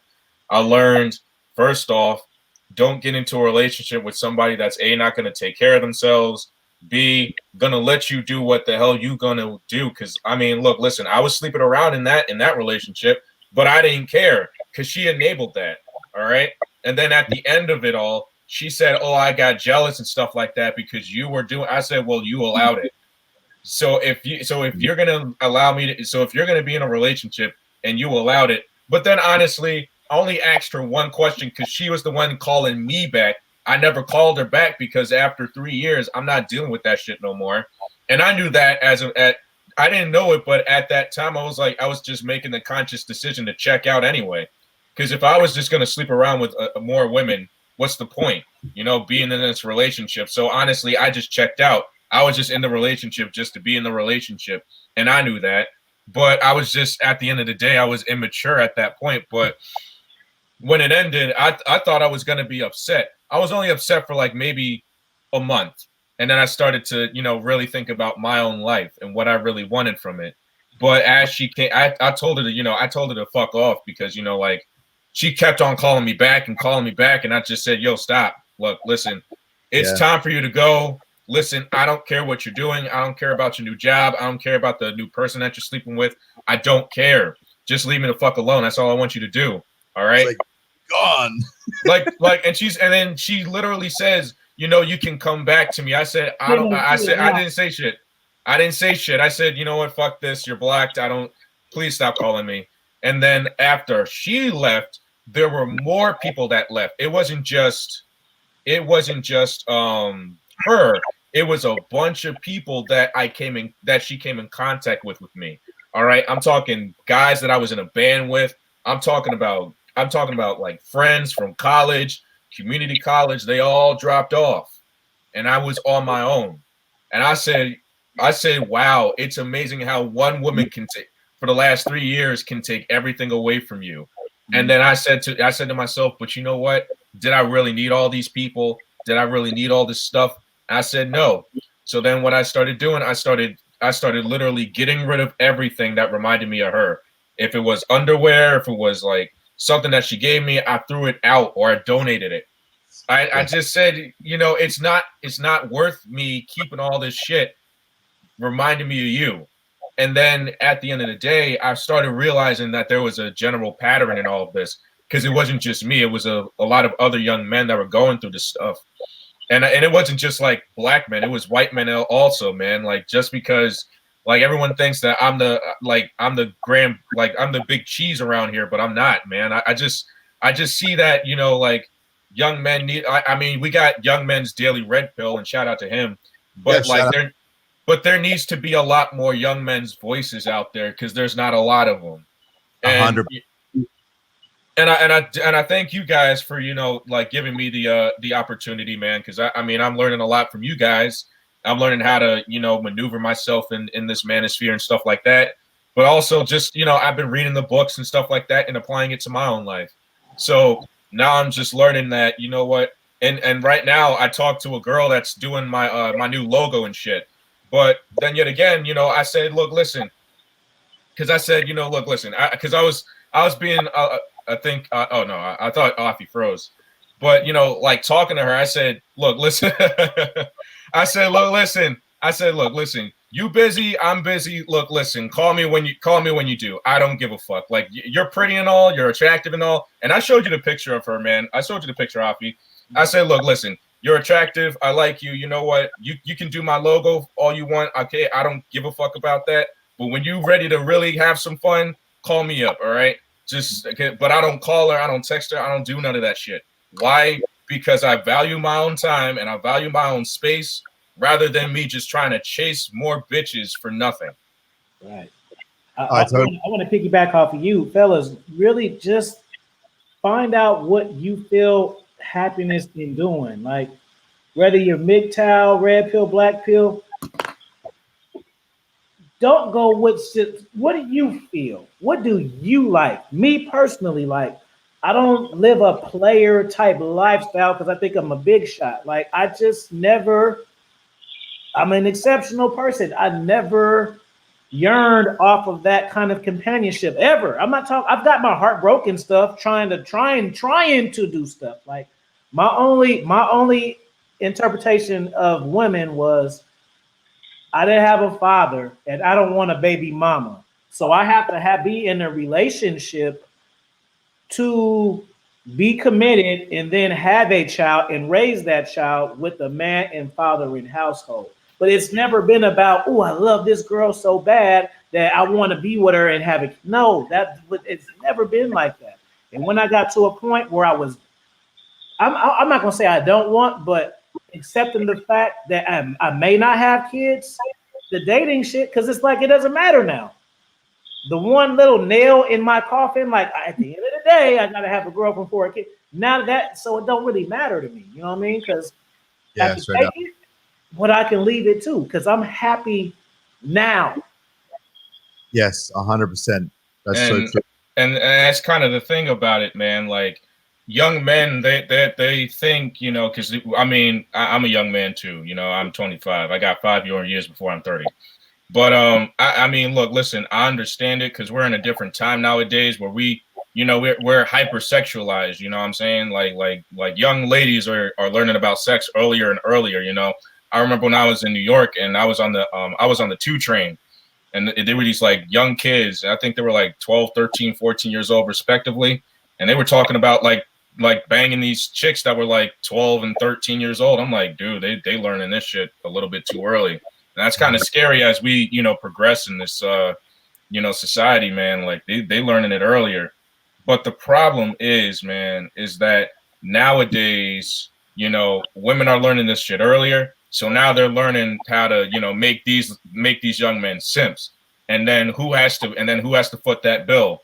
Your boy right here. Because now I'm 25 years old. I still practice. But the thing about it is that I still practice with women.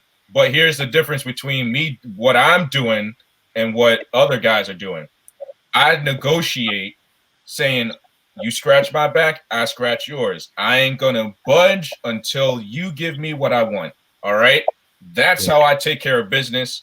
And a lot of women say, you know what? I can respect that. All right? Because I'm just being upfront about it. Whereas some other dude, he might be dancing around the fact that he likes her and all that other stuff, right? And he's in the friend zone. Well, I'm getting the reward of what he's supposed to get. And I'm like, yo, dude, listen, I didn't want her. She just came over to me and I just gave her what she wanted.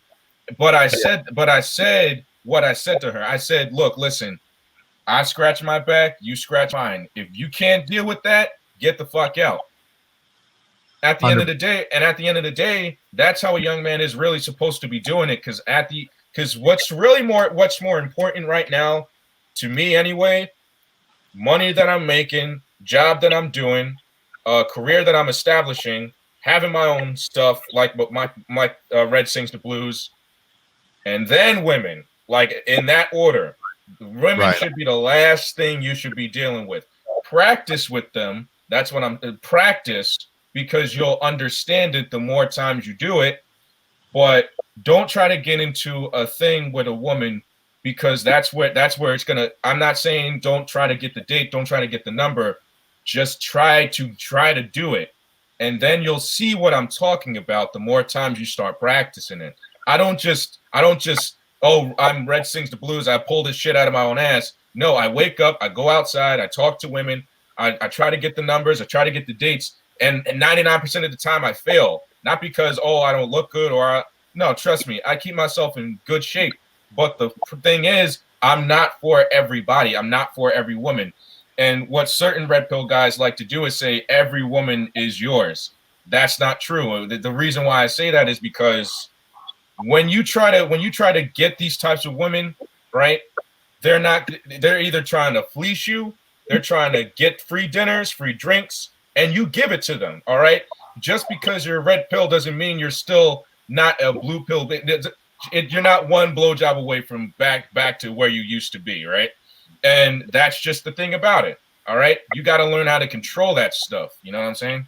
Bro, that's the reason why I was telling my man that was 17 to have a little fun. Why did I say that? Because I feel like you're not really a man until you feel you experience some heartbreak. You can learn this stuff to a T, bro, and think you've mastered it. When you come across a woman that you like and you guys like the same things and you guys enjoy the same activities and each other's sense of humor and the sex is fire, you're going to let your guard down and you're going to put this stuff to the side and be like, she's different. And then she's going to show you why she's not different. Oh, trust me. Feel that?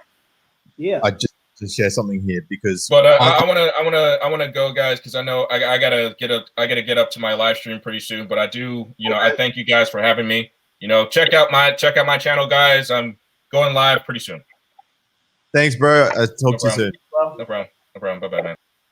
Now, Ryan Lincoln Gaming, by the way, thank you to Ryan Lincoln Gaming for the membership and the two super chats. He said, Sydney in the building. Logical men take calculated risks and everyone else makes emotional ones. Let that be known. So one thing I want to talk about, and I'm going to actually read from a screenshot that I took of a mate's social media page yesterday. I'm not going to put it up for his privacy, obviously, but I really wanted to share the content of this because it's so relevant. And this is actually talking about his son. Now, his son had a false allegation of sexual harassment made against them. And he said, so his comment on the post said, so when the law decides not to press charges after my 17-year-old son had been falsely accused, here comes the vigilante witch hunt from all of the women and all of the friends of this girl and whatnot. And still, South Australian police remain ignorant to actual crimes and threats.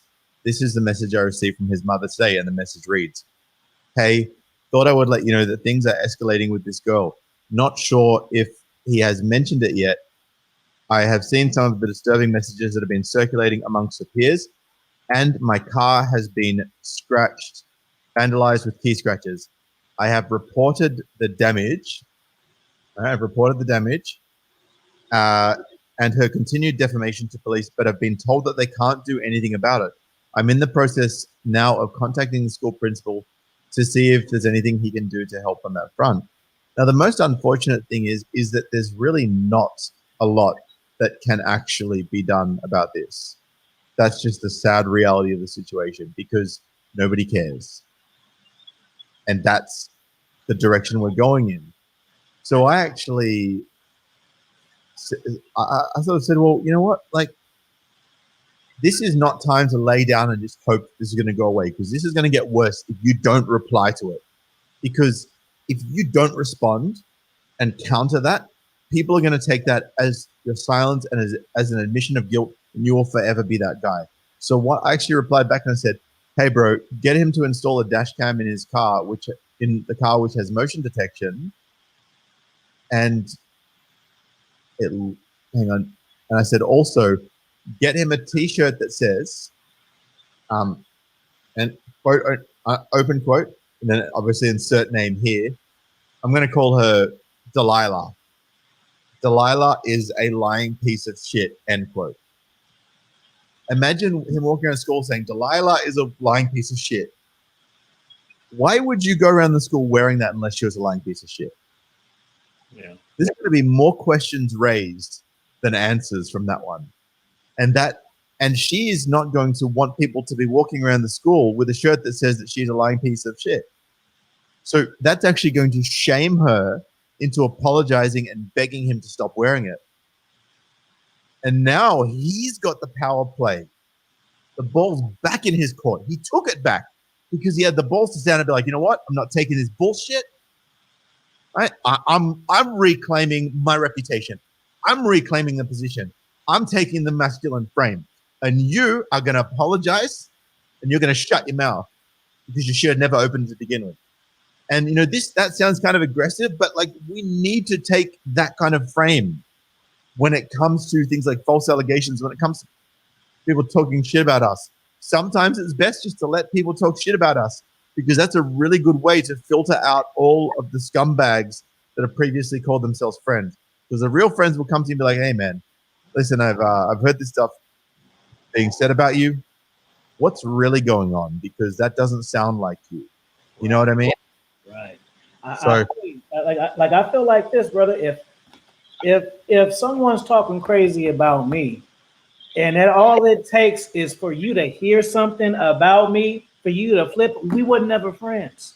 You supposed to come address it to me, and then I can give you, because you got to think about, see, you can't just go face value. If somebody's saying something, it's a reason why. Aren't you interested in wondering what that is? You just gonna take it and run. So if I say LeBron James the greatest, then you just gonna go repeat that, or are you gonna go look at the stats and be like, let's see why he says that? You gotta have some discernment sometimes. right. Nobody ever does anything without a reason. So if you ever hear anything that happened in any way, shape, or form that seems out of character, that seems illogical, that seems irrational, or seems like something that person wouldn't do, you need to ask yourself, what's the rest of the story? Because there's something I'm missing. And I guarantee you, once you uncover enough of the story, you're going to go, everything makes sense. Thanks. Everything makes sense. So if something doesn't make sense, there's something you're missing. Right. Yeah, you don't just take it and run with it. It's a reason. It's a reason all the time. Like it's up to you. Like I said, like that's just like okay. So let's say somebody say, "Oh, AFI Kingdom's gay." Okay, so then, boom. So now you're not my friend no more because somebody said that. Like, where's the proof? What? Okay, what was the? But besides someone saying it, where's the proof? Where's the interaction? Where's the receipts? There are none. Like, have you got a recording of a conversation where someone said that? And if so, why did that person say it? And who did they get the information from? Have you got a video of Alfie like sucking some dude off? You know what I mean? Like the same thing with women. It's the same thing. Like if you meet women and they always talk shit about the guy prior to you, I bet you no. Let me flip that around. Just think about you. Your girls that you dated and that are your exes now. You see them on social media walking around, but you say you had an ex-girlfriend, or even say your ex-wife. So your ex-wife, she's on Facebook with a dude, and they're all happy, smiling and shit. You know her for real, so you think it's funny, like, ha, wait to get a dose of that crazy mama. Ha, wait till you get a dose of that awful cooking she has. Wait till you get a dose after 6 months, she stops having sex as a strategy for control. See, you know all of that stuff. Yeah, but man. They don't know it. But then they think they're being cute. But somebody knows the real.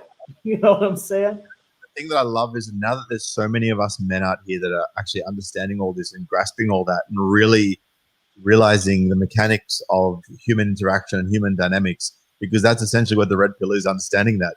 And yes, because look, we're not going to be vulnerable around the people that have the most capacity to hurt us.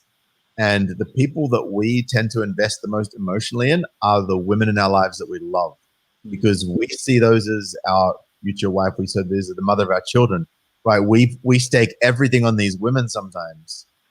And if we're going to stake everything on a woman and that woman takes everything from us because she can and because she's incentivized to, and because, you know, her dumbass feminist friends that's been single for like 30 years going, oh, where have all the good men gone? While she's having trains run on her by a bunch of junkies, you know what I mean? Like, you want to take advice from her? Guys, let me give you a bit of advice that you should take with you for life. And this is not even advice where I'm saying, oh, you can take it, you can leave it. Take this effing advice now. Never, ever take advice from somebody that you wouldn't take criticism from. never take criticism from somebody you wouldn't take advice from. So if someone's criticizing you and you look at them and you're like, hey, I wouldn't take advice from you because, like, what are you doing? I don't want to go down the path you're going. Yeah. Ignore the criticism. Hey, you know what I be doing, bro? When guys be talking stuff, I just tell them this. All right, well, you think you can do it better? Create a channel and I'll subscribe to it then. Okay, so guess what? If I make sucky content, right? If I got if my book sucks, which is not, it's fire. But if it did, guess what? I'm an author and I created a book and you didn't. So if you're so passionate about what you don't like, then why don't you show me better? Or let me take me out of it. Why don't you show the universe better? Fuck me. Do something about the people better. Oh, that content, Sydney content sucks. AFI Kingdom sucks. But you in the chat and you don't create content. See, but you like to create content. It's easy to be a spectator. You know how hard it is to continuously keep people's attention time after time, month after month, and there's new people coming in here, new people coming in here. That's a skill. It's a skill. It looks easy, but if it was easy, everybody will be doing it. Everybody in this chat will be having their own videos. Exactly. You know? By the way, I'm about to bring Mr. Njenga in. I think that's how you pronounce it. I would like to get his take on what we just talked about, which is, like, do what you want to do what you think is right, do what your position is, and maybe even if you've got some shared experience that you'd like to share, I'd love to hear from you as well. Is that cool, Alfie? Yeah. All right, let's do this. Hey, man, how you doing? Yeah, I'm doing good. Can you hear me okay? Sure can. Oh, okay. What's up, brother? How you doing? Yeah, I'm good. Sydney, thanks for doing this, man. Yeah, it's been really good following what you guys have been saying, man. One thing, you've kind of caught me off guard because I think wasn't Bachelor 101 supposed to go on before me? Was he? I don't know. I think. Yeah. That's my bad. No, that's fine. Yeah, I'll come back after him. Cool, man. Like, respect. All right, well, I'll just remove you for now, and I'll bring Bachelor 101 in. You ready, Bachelor? All right, I can see him getting ready in his chair. All right, I'll see. Hey, Sydney, my boy. How you going, man? Good. How's it going? Is it AFI Kingdom? I haven't seen the channel before. AFI Kingdom. Nice. What's going That's on? South African accent, if I ever heard one. Am I correct in saying that? New Zealand. Sorry, when you said iffy, it's it obviously they've got a very similar accentuation with that, so that's what caught me off guard. It's just because I've had my I got some at the moment. Last year, one of my dad's two brothers passed away, and this year his second brother is currently got stage 4 prostate cancer and stuck in South Africa, so we can't even get over there to say our goodbyes before he has to say night. And my mum's got cancer, so I'm like, fucking hell, man, can everyone just stop getting cancer right now? That'd be great. So because I've got South Africa on my mind with all that, and I heard that straight away, just kind of like went in that direction. Well, we're neighbours, brother. Yeah, 100%, man, 100%. I was actually over in Auckland last year, as it so happens. Yeah. So maybe next time I'll catch up and we'll have a beer. Oh, absolutely. I got a place in Auckland to always stay at. Yeah, man. All right, well, look, let's go, man. So I want to get your take on what we just talked about in terms of just following your path, screw what everyone else thinks, do your own thing. And amazing, I've found that I've earned so much more respect. And look, I don't need the respect. I don't care if I do or I don't have it because I'm on my path anyway. But I've found that I've actually garnered a lot more respect from people, especially men around me, and other women as well, by the way, even though they know about my channel, just from taking that angle. So is that something you've had experience with yourself? Oh, in my 20s, I was always chasing women. all the time. You know, everything was sort of centered around interaction with women. And if I was somewhere with the guys, you know what I mean? Like everyone, it's just a typical thing. The sort of chased woman. And then, you know, I got married and did a 6-year stint, which was like a living hell. And after I came out of that, I went on Tinder for like a week and I got completely red pilled. And yeah, I got to say, now that I'm 37 in a few days, and the women chase you when you just do not give a rip. Hey. Arthur, you know this. Yeah. And you turn them down. You're turning them down all the time. Yeah, I mean, look, there's a couple I don't turn down just because they're my type, but I set the boundaries, I set the rules. If they overstep the boundaries, they're going to step back over the line. If they step over a couple of times, see you later, bye. Yeah, well, I was at a wedding the other day, and Or there was a girl who was I was the best man, and I'd heard talk of this girl kept asking questions about me, and then she was literally like throwing herself at me. And then, you know what? Like, I was just having so much fun with the band and that, because I'm a musician. And it came to the end of the night, and I was like, you know what I'm going to do? I'm going to go home to my hotel, and there's a spa pool in there, and I'm going to sit in the spa. Screw this bitch. Like, and she said, oh, I should come back to your spa. And I just gapped it. I couldn't be asked. And I was sitting in the spa pool, you know, just like a king. And I was just like, yeah, this is mean. This is great. You know, you musicians, you motherfuckers have got a distinct advantage. I'm just saying. Oh, mate, like, yeah, in a band, it's pretty easy. It's easy. It's fish in a barrel.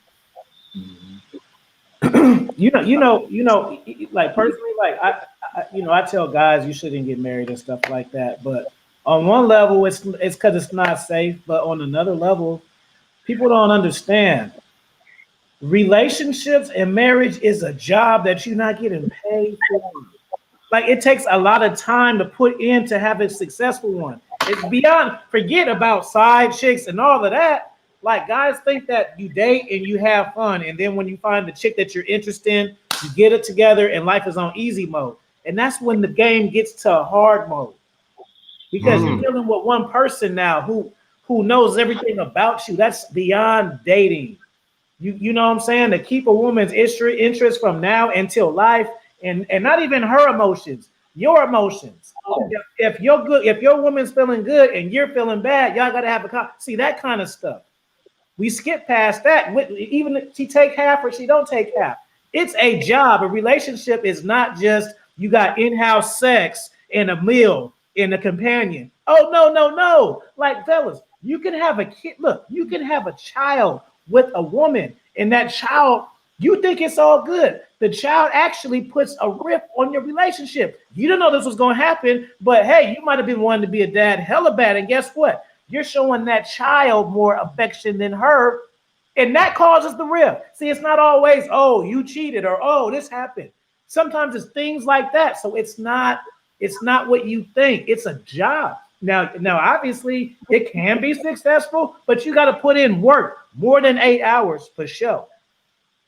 So, brother, I absolutely love what you just said, Afi, because what a lot of people don't understand, and a lot of women don't understand this, and a lot of guys don't understand this. And I think that this has been forgotten, and this is a big part of why relationships are breaking down now, aside from obviously thought culture on social media and opportunities at work and hypergamy. These are all other elements, but one key thing in the home that actually helps to create and strengthen that bond that exists, if you pay more attention to your kids than you pay to your partner, that relationship will fail. Mark my words. And I'll tell you why it's going to fail, guys. Because the kids look, some of them one of the happiest memories of my childhood was when I saw my mum and my dad wrestling and laughing on the couch. And I've only seen it once, but yet it's as vivid as day, because it just made my heart so happy to see that, you know, because it's like I connected with that, like they're kids at heart too, that have tried to put on the facade of parenting, but to see them actually happy, to see them laugh together, like that lights my soul up. And there's no better way to parent, in my view, than to show your kids what happy relationships are and how to make that happen. Because kids are happy. Look, it's like, how often do you see the dynamic where the head of the table is the dad and they place the food first, you know? And I'm not saying that has to be the same in every household, but if the parents are the two that are prioritized in the household by the other parent, but the kids are still loved and cared for and looked after, you know, they now know that when they get into a relationship, they need to prioritize each other, and the kids will see that. And then the cycle continues, but that cycle's been broken somewhere along the way. And what results is, like, how many times we hear, I'm not happy. I feel like you don't give me attention anymore. And it's just over and over and over and over again. I see this. And I'm like, damn, son, wow. You know, and in fact, I want to share with you this quick thing quickly, because I saw this the other day, and this is a perfect example of exactly what I'm talking about here. And I apologize if it's a little bit too loud. I don't know how it's going to pop up. Where is it here? Won't be long here. You know, Sydney, sometimes parents stay together for the kids, but the kids can feel that they hate each other. That's right. You don't have to say it, just because they can tell. Just like how you can tell when two people hate each other and they're faking it, kids can tell even better, but they even tell even more because they're attached to the emotion part. Right. You know what I'm saying? 100%. Here we go. I've got this video. So I apologize if it's a little bit loud. I don't know how loud it's going to be, but this is a dude asking his wife if she wants to do her favorite things. This is a perfect example of what I'm saying about how you need to actually prioritize your relationship, because you can see that she's feeling a little bit worn down by it, right? Here we go. Hey, babe. Hey, babe. How are you? Good. Good? Hey, let's go shopping. Want to go shopping? We have a baby. No, your mom will be here in 30 minutes. Got a babysitter all lined up. We're going to go to Home Goods, then we're going to go to Target. Sounds good so far, yeah? Then you're going to go to pedicures after?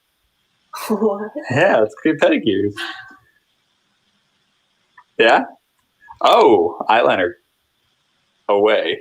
What? And then we'll go get brunch. You want brunch? We'll go to First Watch. Yeah, get some pancakes. Yeah, syrup on them. Maybe some biscuits. Oh, yeah. And then? Whatever you want to do. Yeah. Chick-fil-A. We got a peach milkshake. Yeah, peach milkshake. Ready? You want to go? Wait, really? Yeah, let's go. Yeah! Hey, Right? real quick, women are so simple. You see everything that she got excited about, nothing until the Chick-fil-A and the milkshake. Y'all do be doing too much. That's the lead up, right? Like he's one thing that I've found is I've been very successful with being predictably unpredictable. Because if you are too predictable, and this goes for your guy friends, this goes for your members of your family, like if you're too predictable, you become boring, right? You have to keep them guessing. Like sometimes, like even if you like, say for example, if you're in a relationship with a chick, you're living together, you got a happy relationship, whatever the case may be, and they say, hey, can you pick this package up for me from the post office? And you go, oh, look, I'll try because, you know, I finished work at this time and I've only got a couple of hours before I got to go out again. And she'll be like, oh, okay, well, I'll go pick it up then. Because I know, because I did this at one stage a while back. And I was like, well, she's like, I'll go pick it up then. And I just left the message unread. And so I went and picked up the boxes for her and I brought them home and I had them ready. And she got home and she goes, oh, thank you for picking up those boxes. And she's like, but I wish you told me. And I'm like, why? She goes, because I said that I was going to go pick it up. So I went to the post office and they weren't there. And I'm like, now you don't have to carry them. Like just with this big smile on my face. And she just like she couldn't help herself. She just burst out grinning. She's like, "Oh, babe, you're one of a kind." And I'm like, "Because I am one of a kind. Because most guys aren't particularly unpredictable, right? Most guys, like the girl knows, okay, well, I said don't do it, so he's not going to do it. You know what I mean? Right. Like they know exactly what's going to happen. Their life is a script. Girls don't want their life to be a script. They want their life to be secure with a relatively predictable trajectory that's going in the direction of safety and security, but they want it to be a roller coaster ride. They want fun. They want interesting. They want unpredictable while still remaining on that overall trajectory. So this is what I think a lot of guys miss. And, and even with your mates, right? Like how good is it when you got mates and you never know what they're going to do next because they're so random? Like, they've got when it comes to the shit that matters, they've got your back, right? When it comes to stuff that matters, they've got your back. But then when it comes to other stuff, they will just, surprise you all the time. Like a couple of guys that work at a Sydney workshop and they've got like a detailing business. The guy who owns it, he bought an Audi RS6 wagon, 2021 model. And the guys at the workshop punked him by calling up the workshop and saying, "Hey, can you just call up our boss and make up some BS story about there being an issue with the delivery or there's a fault with the car or something. We've got to keep it a little longer." And then they had it rock up at the workshop and surprise him. He's like, "Oh, you pricks." He's like, "But I love you guys," and that's the best kind of dynamic for guys. Like, surprise your mates, Don't trick them once in a while. Play pranks. Fuck, man. That's how us guys roll. Yeah, and if you look at a lot of these guys who in marriages or long-term relationships, and they get left, she leaves them for someone else. Mm-hmm. They always say like, "Oh, Sydney didn't do this," and Sydney was doing everything, and then the next person comes along and he's just like drinking beer and watching the game. Always did the dishes, he always did all the washing. He always did this, like he was the perfect husband, but he just didn't do it for me. Yeah, but then the new person is doing minimal effort, and they're like, "Oh my God, he's amazing! He does everything for me." And there's that dynamic where you're like, the dude doesn't know how to change oil, like. It's how he makes her feel. And I had a woman in her 40s say to me, this is a woman in her 40s, right? She's been through life. She said, "Don't listen to what women tell you. Look at what they do and make them feel loved and pretty and make them laugh, and you'll have them for life." And that is a fact. That is a fact. Because those are the things. And part of making them feel loved is having your dick game on point as well, by the way. Because if you're not laying the pipe, then there's another plumber that's doing the contracting work. You know what I mean? Straight out. Chad Thundercock's always waiting. Yeah, man. Chad's in the side. Like, man, he's got his van rolled up. He's got the duct tape. He's got the plumber's tape. He's got the monkey wrench. He's ready to he's ready to do work. And it might be Harry and Nam. With the sex thing, just because you're doing what you like, don't mean that's what she likes. That is. So don't assume just because you having sex every single night, it's all good. You're doing something that somebody else is into. Your ex, that's how she liked it. Your girl, she don't like it like that, but you ain't never opened up to ask her. You just think since it's consistent that it's all good and cracking, and that's not that way, bro. She might want some rough ass shit that you don't even know because you ain't. I personally clapping together I personally found though, like laying the same pipe for all those years, it gets old. It gets boring. Listen, man, I don't know a single plumber that would enjoy laying the same pipe for 200 apartments in the same configuration, one after the other. If you can't mix it up, man, if there's not some next level intricacy to it after time, it's just going to wane off. Like, expect that sex is going to fall away, even if you have an amazing relationship. And look, here's the thing. A lot of really successful sex therapists for women give the advice just start having sex with him and you'll get in the mood. And they do. Like this. And the thing is, you guys, us as men, including me, right? If you are in a relationship and you want to maintain that sex, like I know a guy, he's got 20-year-old kids and they're having sex every single day, twice a day, because he makes the effort to do it. And now it's like if she goes without, she misses it. But he knows what he has to do for her to stick around, for her to be the feminine in the relationship. Because if you stop making her feel feminine by laying that pipe down, then she's not going to feel like you're the masculine anymore, and you lose frame. I see you nodding, Afi. It's true, man. No, And that's like, what I'm saying, and that's how come it's the psychology of how it is. Because how can we be able to relate so well if that ain't what it is? yep. And I'm just saying, like, if you have got a woman who is denying you, like flat out denying you, not just like the don't touch me, then guys, this is what you need to do.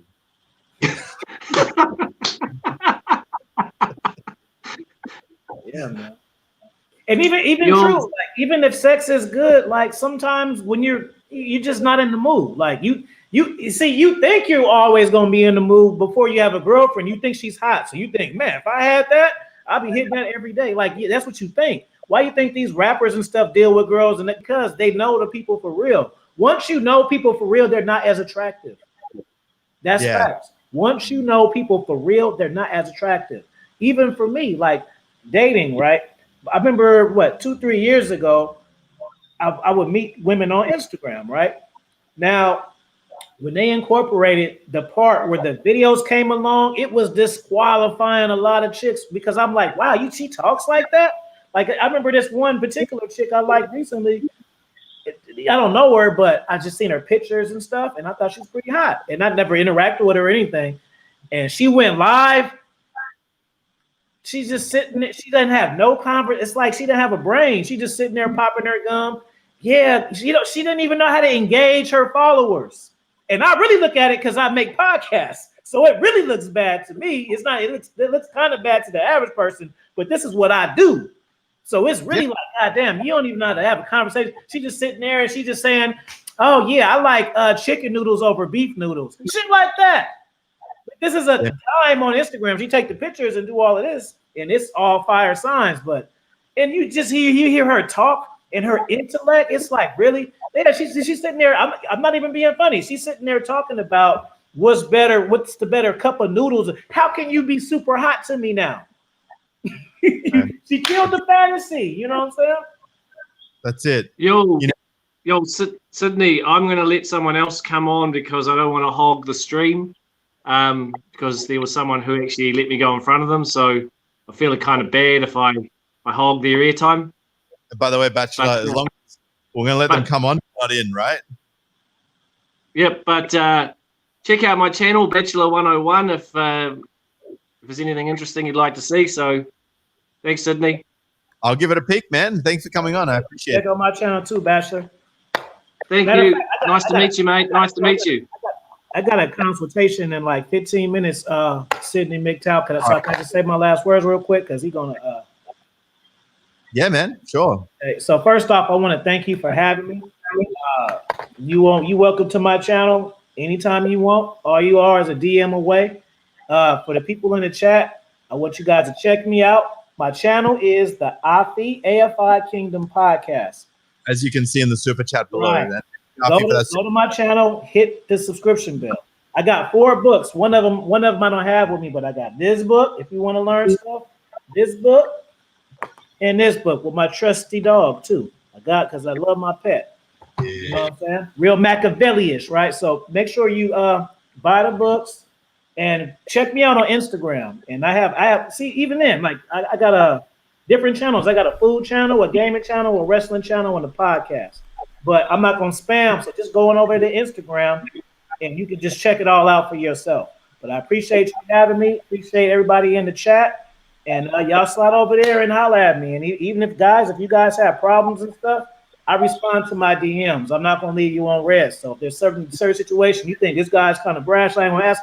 No, I do this is what I do for a living. So go ahead and ask me, and I'll see if I can help you out and take care of you. You know. Yep. So for anyone who wants to check the Instagram, it is at Dominance Mindset Raw Game, all one word. Right. Or you can just type in AFI Kingdom Podcast. It should show up. You see this face right here? That's who it is. Thank you, brother. Hit me up later. Thanks, bro. Look, let's chat later. Thank you for coming on. I appreciate you, man. Appreciate you, bro. Hey, man. Thank you for coming in as well. By the way, before we start to talk some smack here, I'm gonna just do a shout out to Scooper, one of my subscribers, is always donating. I appreciate that, and shout out to Alpha Villains as well for this T-shirt. I'm the space she needed. It's a great shirt. It resonates for me, So I've been the space before. So I was the space, and then I created the space. You know what I mean? But yeah, Scribbin says, "Hey Sydney, been a while. This is a great stream. Some fun for a couple of drinks. Keep it up. Be upfront with women and don't hold back on your views. If she doesn't like them, end it there and avoid the pain." I 100% agree. Let's get your take, Mr. Is it Mr. Njengo? Is it? Yeah, surprisingly, not a lot of people are actually able to pronounce it right, but yeah. Before we actually proceed, is Daniel still in the green room? Unfortunately not. No. Oh, okay. No, because I don't know whether you read what he just said. Basically, like, I think his battery was dying faster than the charger could sort of keep up. Yeah, so I was just gonna say if he has a little bit of time, he can just like go ahead. But if he's gone, that's fine. Yeah, it is Mr. Jenga, Silent, and that's my Twitter handle. But I usually just go by A or AMAN, MAN. But yeah, so I mean, I've been taking sort of a few notes or some bullet points of all the stuff that's sort of been going on so far, and oh, hang on, I'll just leave it by there so I can see it and just carry on. So yeah, I mean, this whole conversation, I really like it. Or this format as well, because one of the things that's really cool about this is that we're able to get different dimensions, because so far, like, a lot of the MGTOW stuff has just been, in a way, just the content sort of creators. It's sort of been like a majority kind of one-way street. Obviously you've got people like Sandman who take like requests and that kind of thing, which is from the audience and that. But something like this, it's high resolutions, multiple perspectives all at the same time. I think it's really important and quite rich. So anyway, so what I'm about in terms of what I think I can add to this whole conversation, I think so far majority of what the sort of the manosphere has been, or specifically MGTOW, there's been a lot of just theory without much practice, like productive practice, like outside of, I mean, going your own way, that in and of itself is actually quite productive. But I mean, like, that translating into like a like a Renaissance type situation where where men actually are making things, and not just a philosophy part of it, but actually translating into like a richer experience and stuff. So yeah, so that's what I'm working on. So if you once the thing goes, or if you have a look at what my name is, or screen name, or the handle, it actually has one of the projects I'm working on, and it's basically man-made.men, and the idea there is just to actually have a bunch of projects which are sort of man specific, like, because that's what I've actually decided to focus sort of artistically, because one of the things that for me that is quite important is I am obviously a man first and foremost, and like in all that's been sort of happening and all that I've been learning in the context of like MGTOW and just manosphere stuff, it's just the importance of actually being self-reliant and stuff. And so so the idea of the project is to actually just look at it from a quite practical way. And like, for example, you can think of one of the ideas that I'm thinking of is kind of, like, for example, you're talking about security and like learning cybersecurity and stuff. Like, I think men are quite specifically well suited, not just physical security, but also like cyber as well. But I suppose kind of like the way we think and that kind of thing. Yeah, so like just creating like mental models for men who, because if you think about it, like not every man, if we were to use the analogy of like a general and a soldier, right? Both of those two people are important, right? Because one has, the general has a look at, like a bigger general picture, right? And then the soldier has, very more specific, it's like specialization versus generalization, right? In the same way, there's some men within MGTOW, right? In the same way, there's content providers and there's content consumers. There's some men who are going their own way, but like would do with some framework, right? So like mental models. So like that's one of the things I'm going to be looking into, as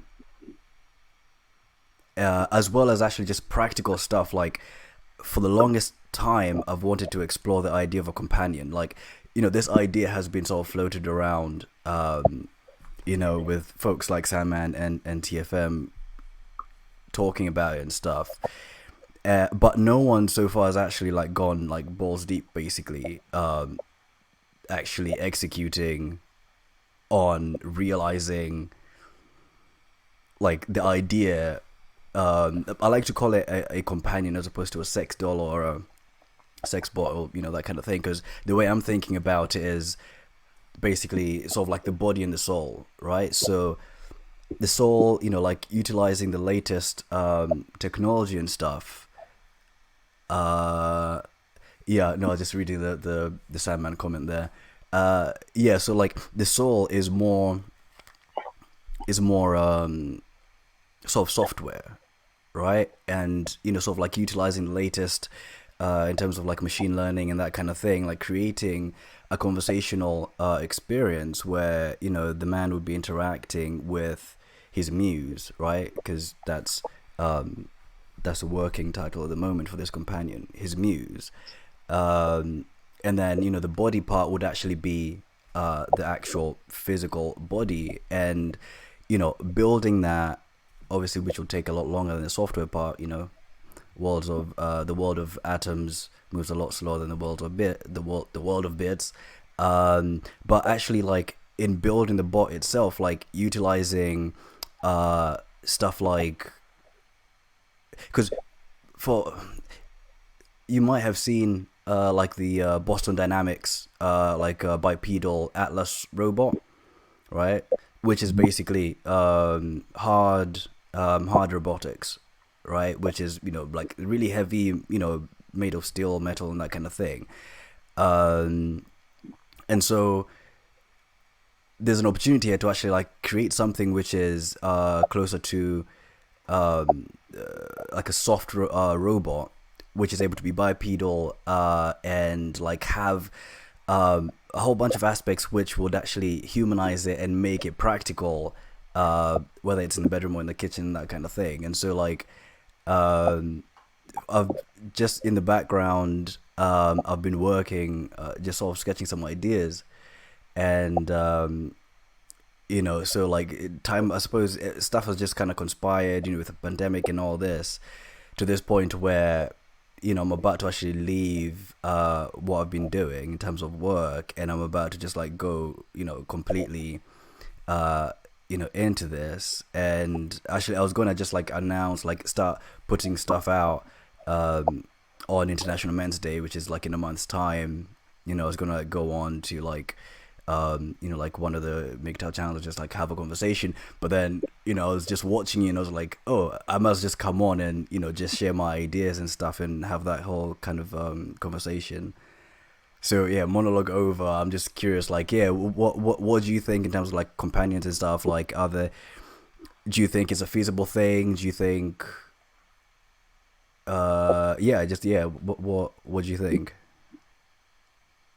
Oh, look, I think the whole AI thing is a really, really interesting topic. I also believe that it's going to disadvantage women more than it's going to disadvantage men in many ways. And the reason I say this is because AI is based on input and logical conclusions, whereas given that women are very emotionally driven and emotions can be triggered from different angles, Mm. things that you wouldn't expect would just pull at a heartstring that wouldn't necessarily logically translate in an AI environment. I think that if women are wanting an emotionally connected AI model, it's going to turn out really bad for them, and it's not going to be fulfilling at all. All it's going to be good for is basically being an expensive, overly complicated sex doll. That's what I genuinely believe. So I don't know. There's necessarily a good thing in my view. Yeah, that's actually yeah quite interesting because in the context of going back to what I was saying about the her soul, the muse's soul. It's interesting that you should say that in the context of the female and sort of how that would sort of be disadvantaging. I think I think you're right because I have considered this because one of the things that I mentioned earlier was people like Sandman have spoken about it, and one of the things his approach has been to be sort of as opposed to be more offensive, he's like more defensive. So like building it with like being women or female friendly and that kind of thing. I don't think that would work. I agree with you from the perspective of like the way the female mind usually operates is it sort of exists in this fantasy for the most part and sort of exists in these kind of illogical loops, where they're fine to actually like hold two different concepts which are contradicting and like that doesn't sort of grate them or they don't actually acknowledge that there's actually conflict there. Yeah.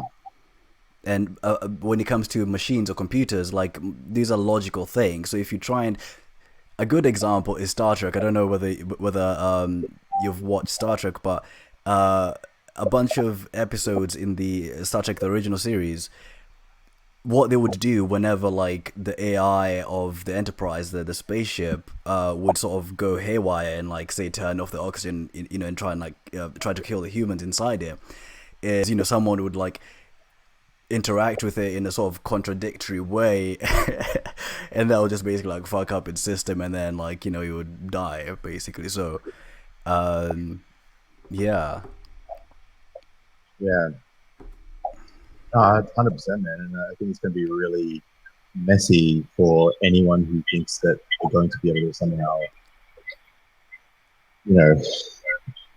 create AI that's going to be emotionally satisfying for women. I just don't think it's going to happen.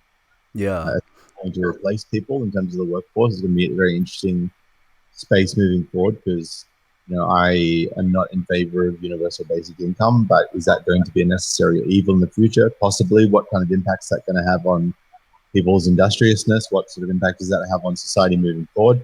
I mean, this is all unpredictable. We've never seen a world like this, so we can't know what happens until it happens. There's certain things you can probably logically predict to a certain degree, but I think for the most part, we're going to have to wait and see. But during that time, men need to remain industrious. They need to remain practical. They need to remain self-reliant.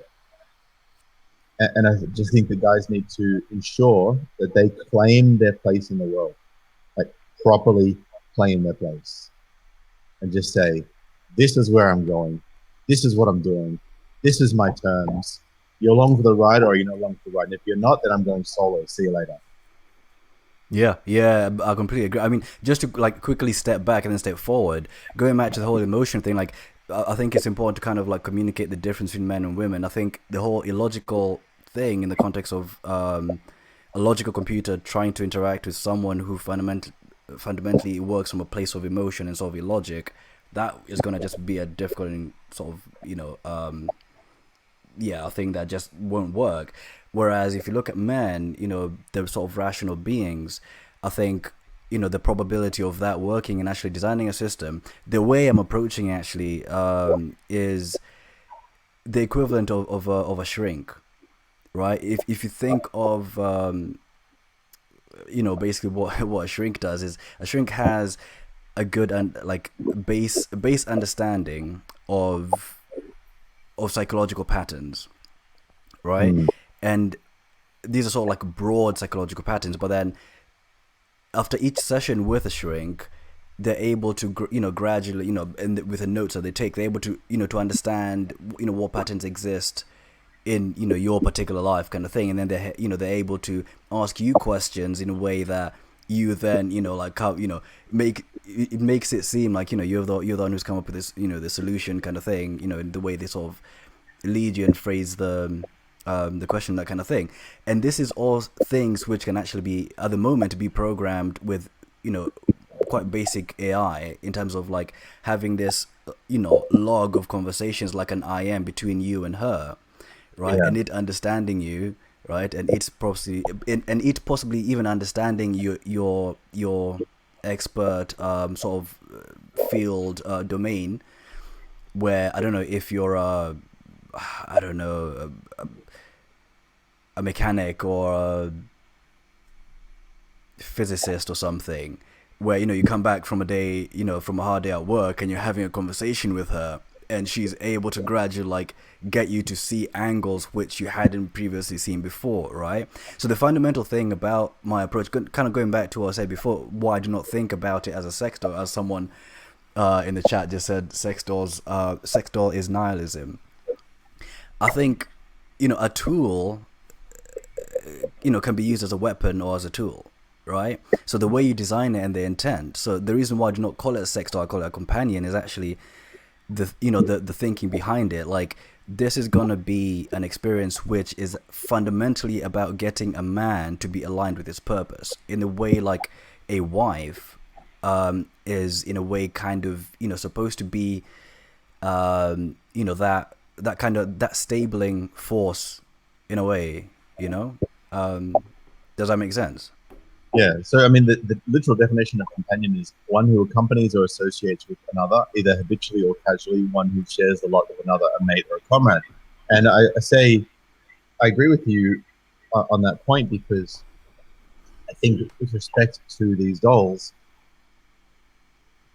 the meaning that is assigned to these dolls for different people is different. You might have the same doll manufactured 20 times, and they have different meanings and different connections and different associations to 20 different people. And when we talk to a mechanic, we're going to relate to them in a different way than we would relate to a brain surgeon, because these people are fundamentally wired differently. Their disciplines are different, their environment is different, and you don't relate to them the same. That's why you don't relate to men typically the same that you relate to women. It's really important that people understand this and don't expect everyone to be the same. This is how it works, right? It's just like, if you want to talk to someone about something, talk to someone that's been through it or that understands it. Like, you wouldn't go to a female, as Time in a Bottle says, you wouldn't go to a female doctor about erectile dysfunction. Literally. It's so true. And also, Greg Scott said, what people need to focus on is who they really are and be super honest with themselves. Discipline is a constant. And I totally agree with that as well. And I think for some people, the acquisition of a doll, integration of a doll into their lives, and it's not for me and it's not for a lot of people, I know, but it is for some people, and that's their own unique, independent, free choice. And for those whose free choice it is, maybe they want things from that doll that they could get with a woman in their lives, but that might come with a whole host of things that they don't want to actually deal with. And I don't begrudge anyone who does get a doll, even though they're not for me. I think that if that's your space and that's your place and that's what you want, then do that. That's fine. No issue with that. I just I don't think that there's a lot of shaming going on, and I think opting out of something and being like, not for me, and straight out shaming people is different thing.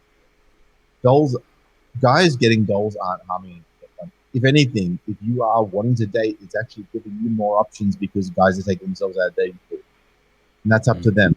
If those guys want to get back in the dating pool, then they can listen to podcasts like what we're doing today, and not to get dating tips, to get self-improvement tips so that you can grow as a man, so you can improve yourself as a man, so you can become a more attractive proposition to a potential mate. That's my thoughts on it. That's interesting because I think fundamentally that perspective has been arrived at or framed by the current state of the current manifestation, right? Which is these silicone external metallic frame, quite heavy, inanimate, the face that is attempting to basically for me that's not for me. Right? What I am working on is something that is entirely different. Like, first, it's not inanimate, it's she's animate, right? And and then there's this whole like gradual way, because I mean, in a way, what I'm trying to say here is actually I am a very demanding customer, so to speak. So I am making something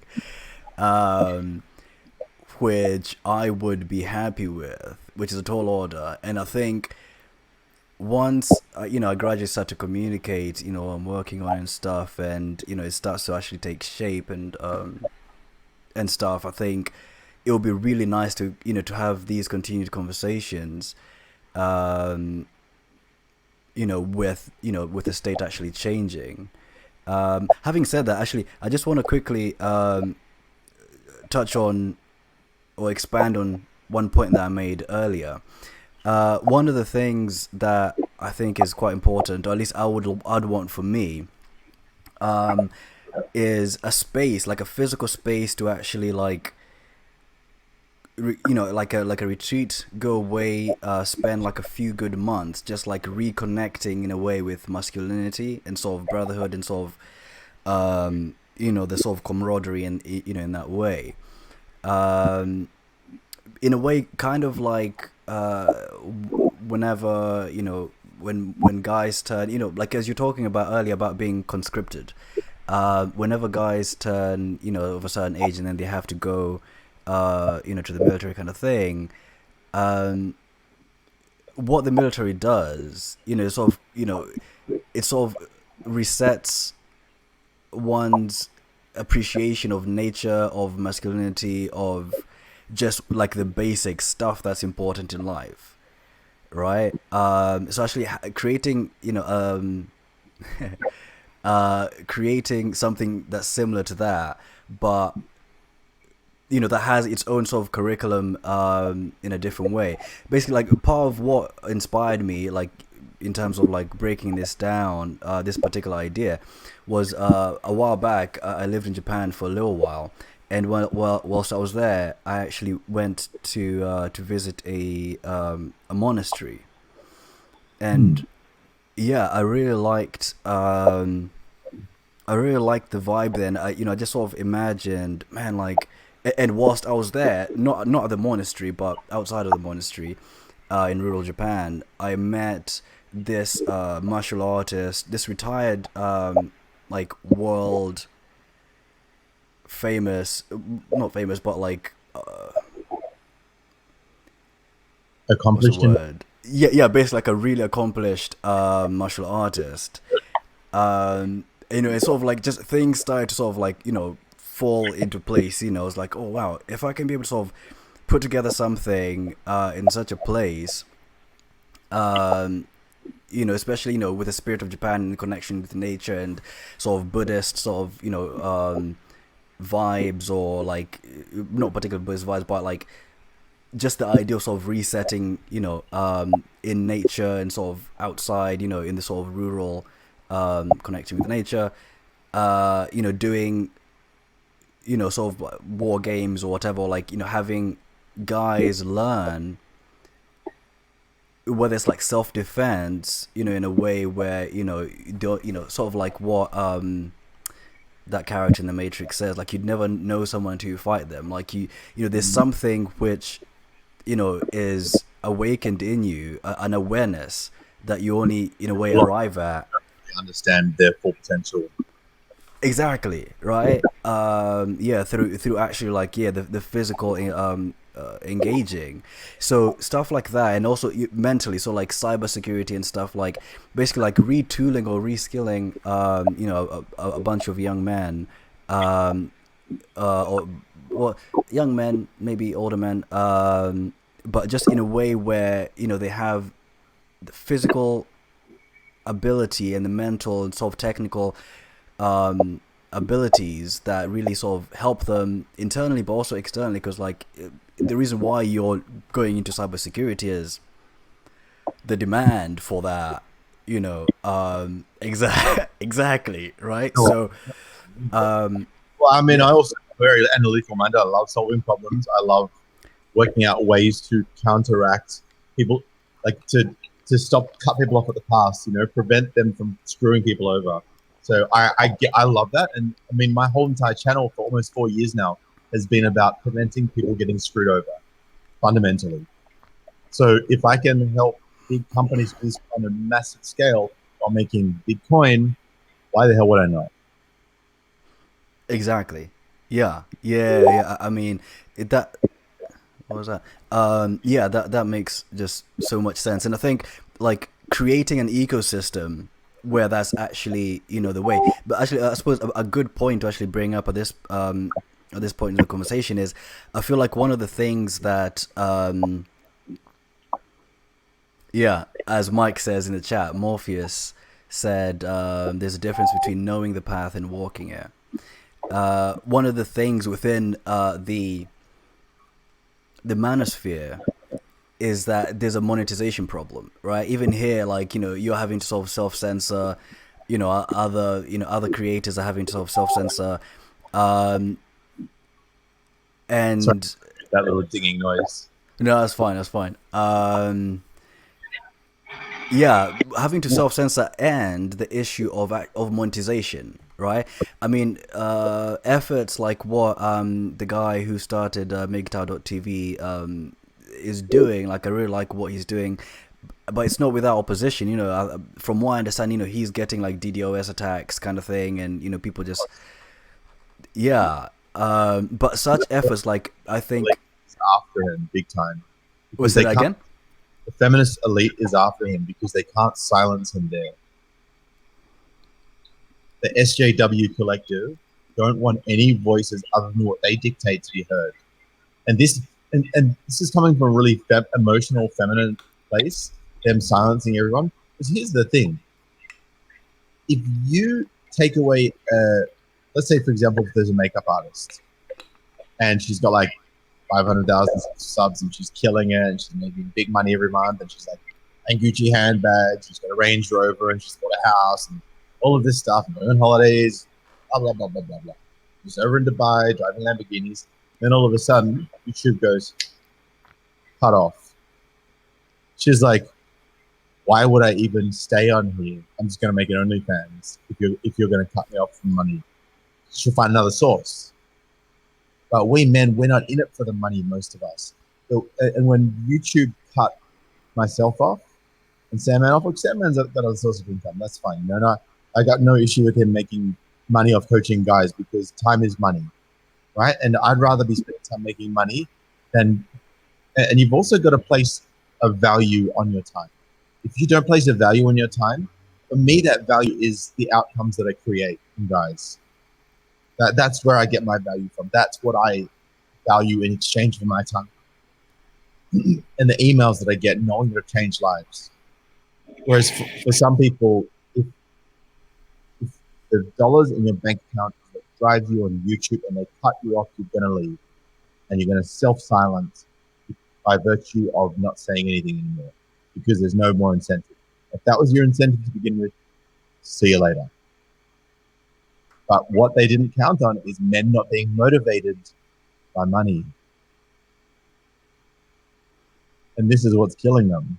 This is why they're trying to work out other ways and shame us and say, no, we're not going anywhere.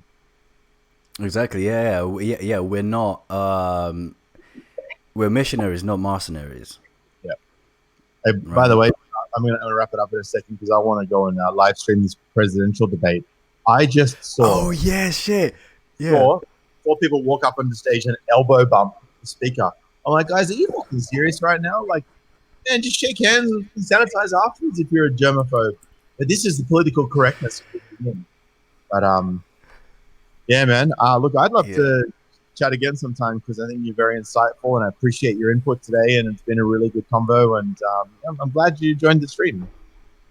Thanks, man. Like, seriously, like, yeah, I hope this is the first of many. Yeah, so in a way, if I was to sort of summarize my whole thing, it's basically I'm hoping to, to usher in, somewhat of a shift in the context of, the whole MGTOW evolution to more of, hey, we're making stuff. Right, so like that's what the whole man-made.men is all about, basically. Yeah, love it. And follow me at Twitter. We'll do. But yeah, also, man, drop me a DM on Twitter as well. Let's chat. Cool, awesome. Gentlemen, thank you all for joining in today. If you haven't yet smashed the like button, please smash the like button. Share this with anyone that needs to hear it. Feel free to subscribe if you haven't already, and if you are already subscribe but didn't get the notification, then check that you're subscribed because sometimes YouTube likes to unsub people. But yeah, Mr. Njenga, thank you for coming on today. Gentlemen, I appreciate you all. Stay safe, look after yourself, stick to your path, and we'll catch you in the next video. Peace.